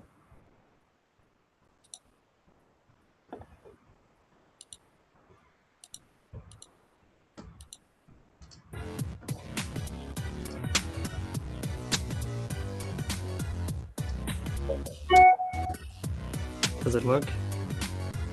Yes. Perfect.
Hello. So I think let's start the sponsor session now. Okay, Thor, maybe. So Colin, if you want, you may introduce New AI. That's up to you. I think Colin, you're here. Okay, I'm here. Yeah, so I guess quickly I can introduce. We're trying to make a lot of equipment available for researchers, so you might have seen a few of our things used already. One big difference is you'll notice a lot of it is open source, so like the target boards I'm showing are available, and there's some new updates to our software. So I have a short video that shows some of the updates that have been around in the past year. So I know some people might have known us from, we did a Kickstarter. That's sort of where we started really trying to make this widely available. And if you've used the software back then, it's changed quite a bit and grown. So I thought it'd be interesting to show people that, especially with a lot of people I know suddenly having to do teaching, either remote teaching or having to run hardware security courses where your students can't come into the lab. They might need to take stuff home. So. Yeah, so that's just a short intro. I'll be around as well today, so in the Gather Town, but we also have a pretty active forum that's not specific to our products, is just for general discussion, and a Discord, which is sort of a chat server. So if you're interested in sort of some resources in the area, whether or not it's related directly to us, I'm more than happy to have people discuss that. That's kind of one of the goals of what we're doing with the forum and community setup we've been working on. Okay, thank you, Colin. Thor? We don't have sound. Really quick overview of what's new in some of the ChipWhisperer hardware and software. So if you've used ChipWhisperer before, you've probably seen our hardware, right? We started with this sort of ultra or fairly low cost device that had a built-in 8-bit processor. We've since expanded that to also include an option with a 30-bit 2-bit processor. And we now have all sorts of expansion boards that plug into sort of a motherboard. So some of the new ones that have come out recently include this like EFR32 MG21, including the socketed version, which is interesting because it has claimed DPA countermeasures on AES and I think ECC. We have all sorts of new automotive targets that cover some different chips there. We also released and continue to support our really low-cost ChipWhisperer Nano, which lets you do power analysis for like a $50 price tag. But the biggest changes have actually come on the software side. So one of the big changes is we've added a new structure to how the tutorials work. So we switched to using Jupyter notebooks, which let us have interactive Python as well as graphing and stuff like that all in one. And we've really pushed that sort of forward this year because we now have these like structured courses, right? So it's going to start with talking about how you can see the difference between instructions and builds all the way up to doing a full CPA attack, right? So you can run through how the attack works, and you can collect all the data and stuff like that. And these are structured as sort of, courses, so it doesn't simply run it anymore. You can actually go through and insert the code to do it. Of course, if you want, you can just jump right to a solution for most of them. And some of them even use pre-recorded power traces if you'd like. So if it's doing like CPA, I can just give you the power traces. And if you haven't used ChipWhisperer before, right, the cool thing here is that with this Jupyter notebook, you can see I'm actually compiling from this interface, seeing the output of the compiler. It's programming the target right here, and then running power trace capture, and we just plot these traces. So it's a really easy way to interactively explore this stuff. So there's topics in DPA, but also fault injection, DFA are all covered in some of these. And we're going to continue to expand this. We're adding some ECC tutorials right now, for example, that are going to add on to this even more. The other cool thing we've done is with this 305 board that I had in the center here earlier. So this is like an FPGA target board. And on this FPGA, right, you can run your standard like hardcore, or not hardcore, but the AES implementation in the FPGA, but you can also run soft-core processors. So we've ported ARM Design Start to it, which is either a Cortex M1 or M3 device. And you can then run code on that, which lets you, if you want to add custom peripherals, custom accelerators, that's all possible.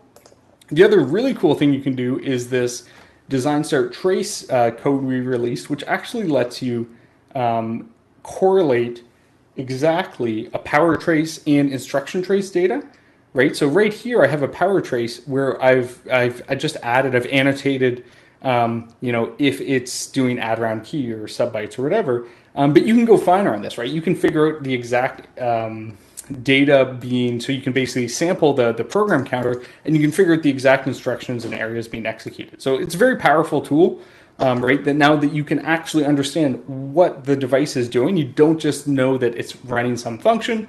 You can arbitrarily define, I want to find out when this function is running, when this other function is running. I want to find time differences between these functions. All of that's possible. So this is some open source code right now, and you can find all of it, as part of our GitHub. And we'll be continuing to add new tools to that. So another pretty new one is this Chip Whisperer TVLA, so implementation of some of the TVLA tests. And as usual, right, we've got a lot of examples to go with it. So hopefully this has, given you something interesting to poke at.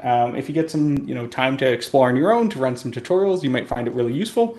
And if you're running a course, right, you'll probably find this very useful because a lot of this material you can use directly as is. And of course, much of it's licensed, as much as we do as possible is licensed under various open source licenses to let you use it in really nice academic environments. Okay, so maybe a few words before NXP presentation. Yes. So NXP asks you to visit the booth, their booth on Gather Town, and maybe you can also find on the booth some flyers. You will get some flyers discussing with people of NXP because they have open position in NXP, and maybe you will be interested in a career in NXP. So let's have a look to the video that NXP prepared for us.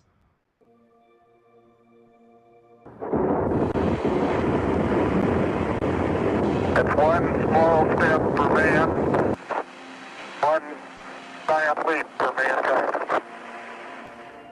Every bold step forward faces barriers. And with each hard-earned advancement, we come to expect more from life. Because innovations grow our world. They change how we live and what we can make possible.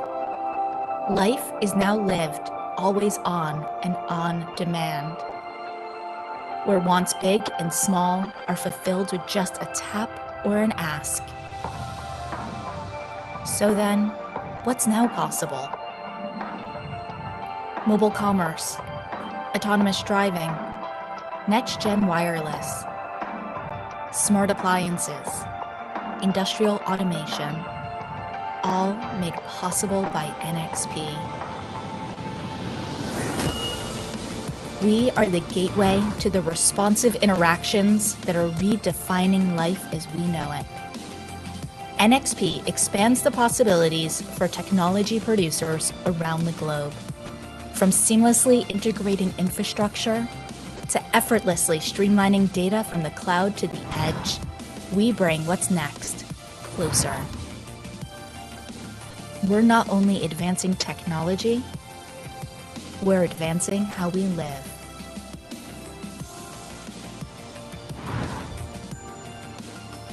This is NXP.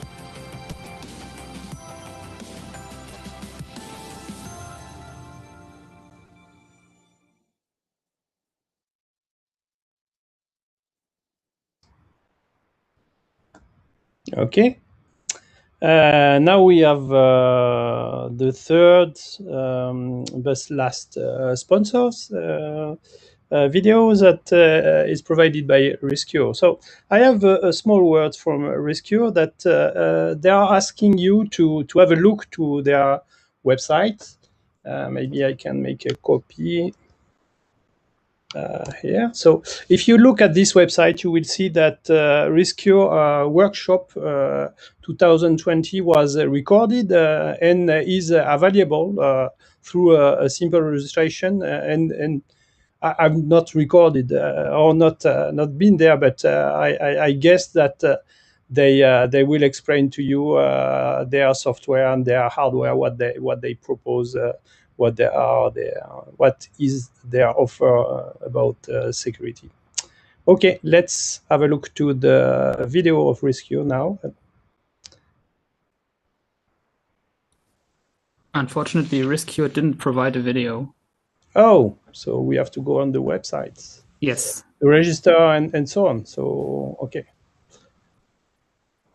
So please visit the website. Yeah, yeah. But we have a couple more videos of the other sponsors that are left. Okay, so let's jump to the other sponsor, Rambus. No, I have no words from Rambus. Okay, so let's play the video of Rambus. Yeah, just be warned, we don't have any words from Rambus either. The video is without sound, so I will just play some music in the background, okay? Okay.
Okay, great.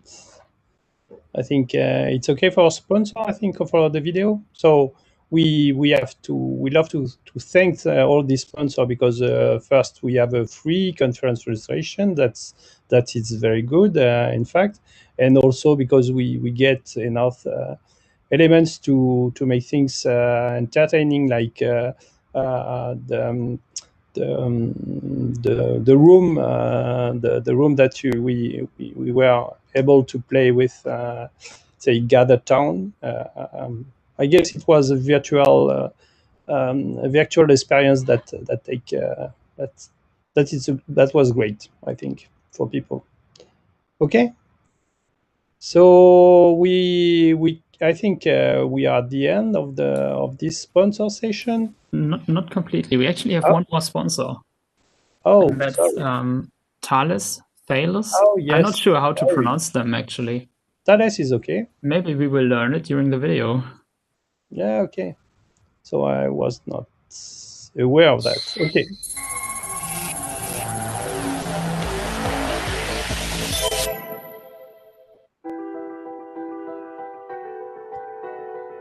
The world is going through a digital transformation, touching every aspect of our lives. How we discover the world, how we work, how we look after ourselves, how we get around. Every time we use online services and connected devices, we create and exchange billions of pieces of data. This data makes us. It forms our online life. By linking it with our digital identity, we can prove that it's ours, access it, and decide to share it or keep it private. But imagine what would happen if we couldn't identify ourselves or if our personal data wasn't secure. The vast amounts of data generated by the Internet of Things would no longer be reliable. When you cross the border, your digital identity would not be recognized. Your company's network would be open to everyone, and people could access your personal data without your permission, turning the opportunities of the digital transformation to dust.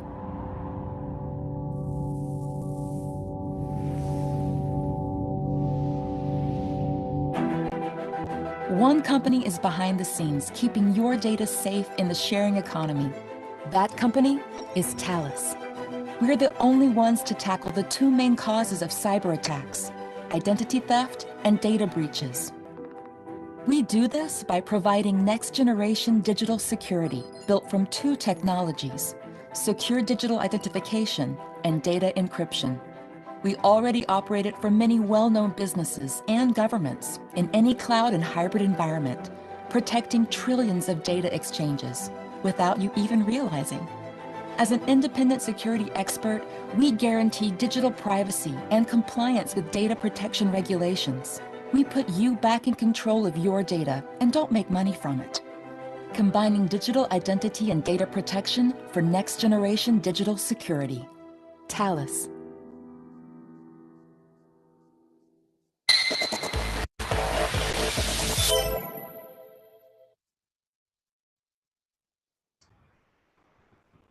Okay, no more presentation.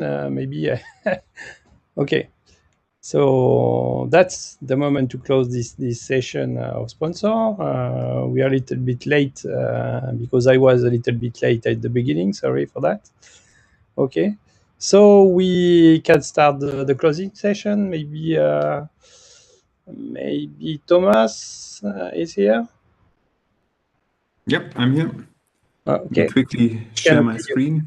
Okay, great.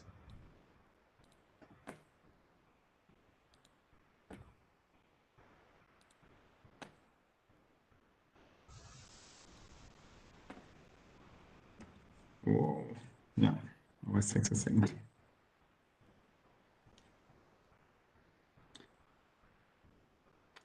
All right. Yeah, that takes us to the closing of CARDIS 2020. Yeah, we have one more item we would like to bring up. Let me see that I have control over the presentation. Yes. Nila and Pilou, you want to present the Best Student Paper Award? Yes. Okay. Okay, yeah. So as we said in the beginning of the conference, we nominated 3 papers, which all had a student speaker. And yeah, I don't know if you have a slide with the nominated paper. Oh, yeah, okay, so this is already, yeah. I think the surprise. Yeah.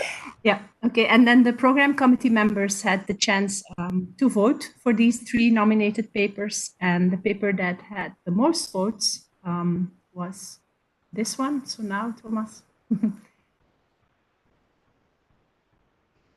So it's a paper by Stefan Steinegger and Robert Primas, a fast and compact RISC-V accelerator for ASCON and friends. So congratulations to the authors. And these are actually, if I'm not mistaken, 2 student authors even, which is, of course, perfect for a best student paper. Thank you very much. Yes. We will also send you this certificate. Thank you. Okay.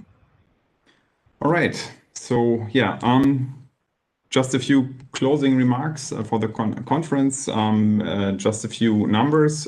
So since it's always a little bit more isolated in an online event, the registration continue to keep it open. So we ended up with more than 280 registrations. There were constantly about 100 to 110 attendees were online, either through YouTube. In the beginning, we had a few more people on YouTube when people had trouble joining the WebEx call. And then later, as we had approached about 70 people in WebEx, there were always about 30 also joining on YouTube. So we had about 100 live attendees, except for the beginning and the end. Usually the numbers went down a little bit. About the content. So if you enjoyed CARDIS, that's great. The presentations were already online before. They will continue. The long presentations will continue to be online, and we'll also post 2 of the 3 keynotes. So all except the one by Jörn Eichler will be available online soon. And the same is true for the Q&A sessions. So if you go to the CARDIS 2020 channel in the next days, you will find all of this of the content that will be there permanently, basically, the recordings. I would like to thank one more time the team behind the scenes, Florian and Tore, who are still in the call, as well as Ines, who have basically had a lot setting this up and keeping it running throughout the conference. So I think overall it worked out very well. Thank you very much for that. Yes, thank you. So, of course, the attendees, what is a conference without the attendees? I think that also worked out very well. So we had a lot of people who also attended throughout the conference and contributed with questions and interesting discussions. So thank you very much. So one last thing, what is open? Well, how do we continue? What will happen next year? Will there be a CARDIS 2021? I very much hope so. So we would like to host CARDIS 2021 in Lübeck. So have a presence conference again, at least presence option. As last year, I advertised Lübeck for a short moment. So Lübeck is a historic city. It's the queen of the Hanseatic League. It's an old town, historic old town surrounded by water, very picturesque. So it's definitely worth a visit. You should come by. It's also fairly easy to reach. It's right in the smack in the center of Northern Europe, not far away from Hamburg, for example. That's an airport which is fairly easy to reach and also has very good train connections. Also to Scandinavia, the rest of Europe. You can even come by ship. The venue that we have planned is the Radisson Blu, which is very close to the train station. It's facing the old town, so you get beautiful views from the hotel on the old town as well. Everything is reachable within a few minutes. The city center, the train station, so it's very easy to enjoy the city from that place. So we invite you to move from the open bar and the virtual event to enjoy the real environment of Lübeck with some historic food that is prepared here, as well as a lot of historic medieval city buildings and history and so on. So we would be very happy to also meet you in person next year in November here in Lübeck. Yeah, so hope to see many of you again. And yeah, so thank you very much. I hope you enjoyed it. So if you want to use the chance to still interact, Gather Town is still open. So that is, I think, a good opportunity to move there if you want, and also interact with the people directly. Yeah, the event is still there. So thank you very much. And by this, I will conclude CARDIS 2020. One quick note from my side. The URL you see for the event next year, we know that it's not even registered yet. We will do that in the beginning of next week. So probably at the end of the week, this website will be available. Great. Bye-bye. Okay. All right. Goodbye, Thank you so everybody. much. Bye. Have a safe trip home. Yeah. Bye. Have a nice evening. See you. Thanks for organizing everything. Bye. Thank you very much. Bye-bye. Goodbye.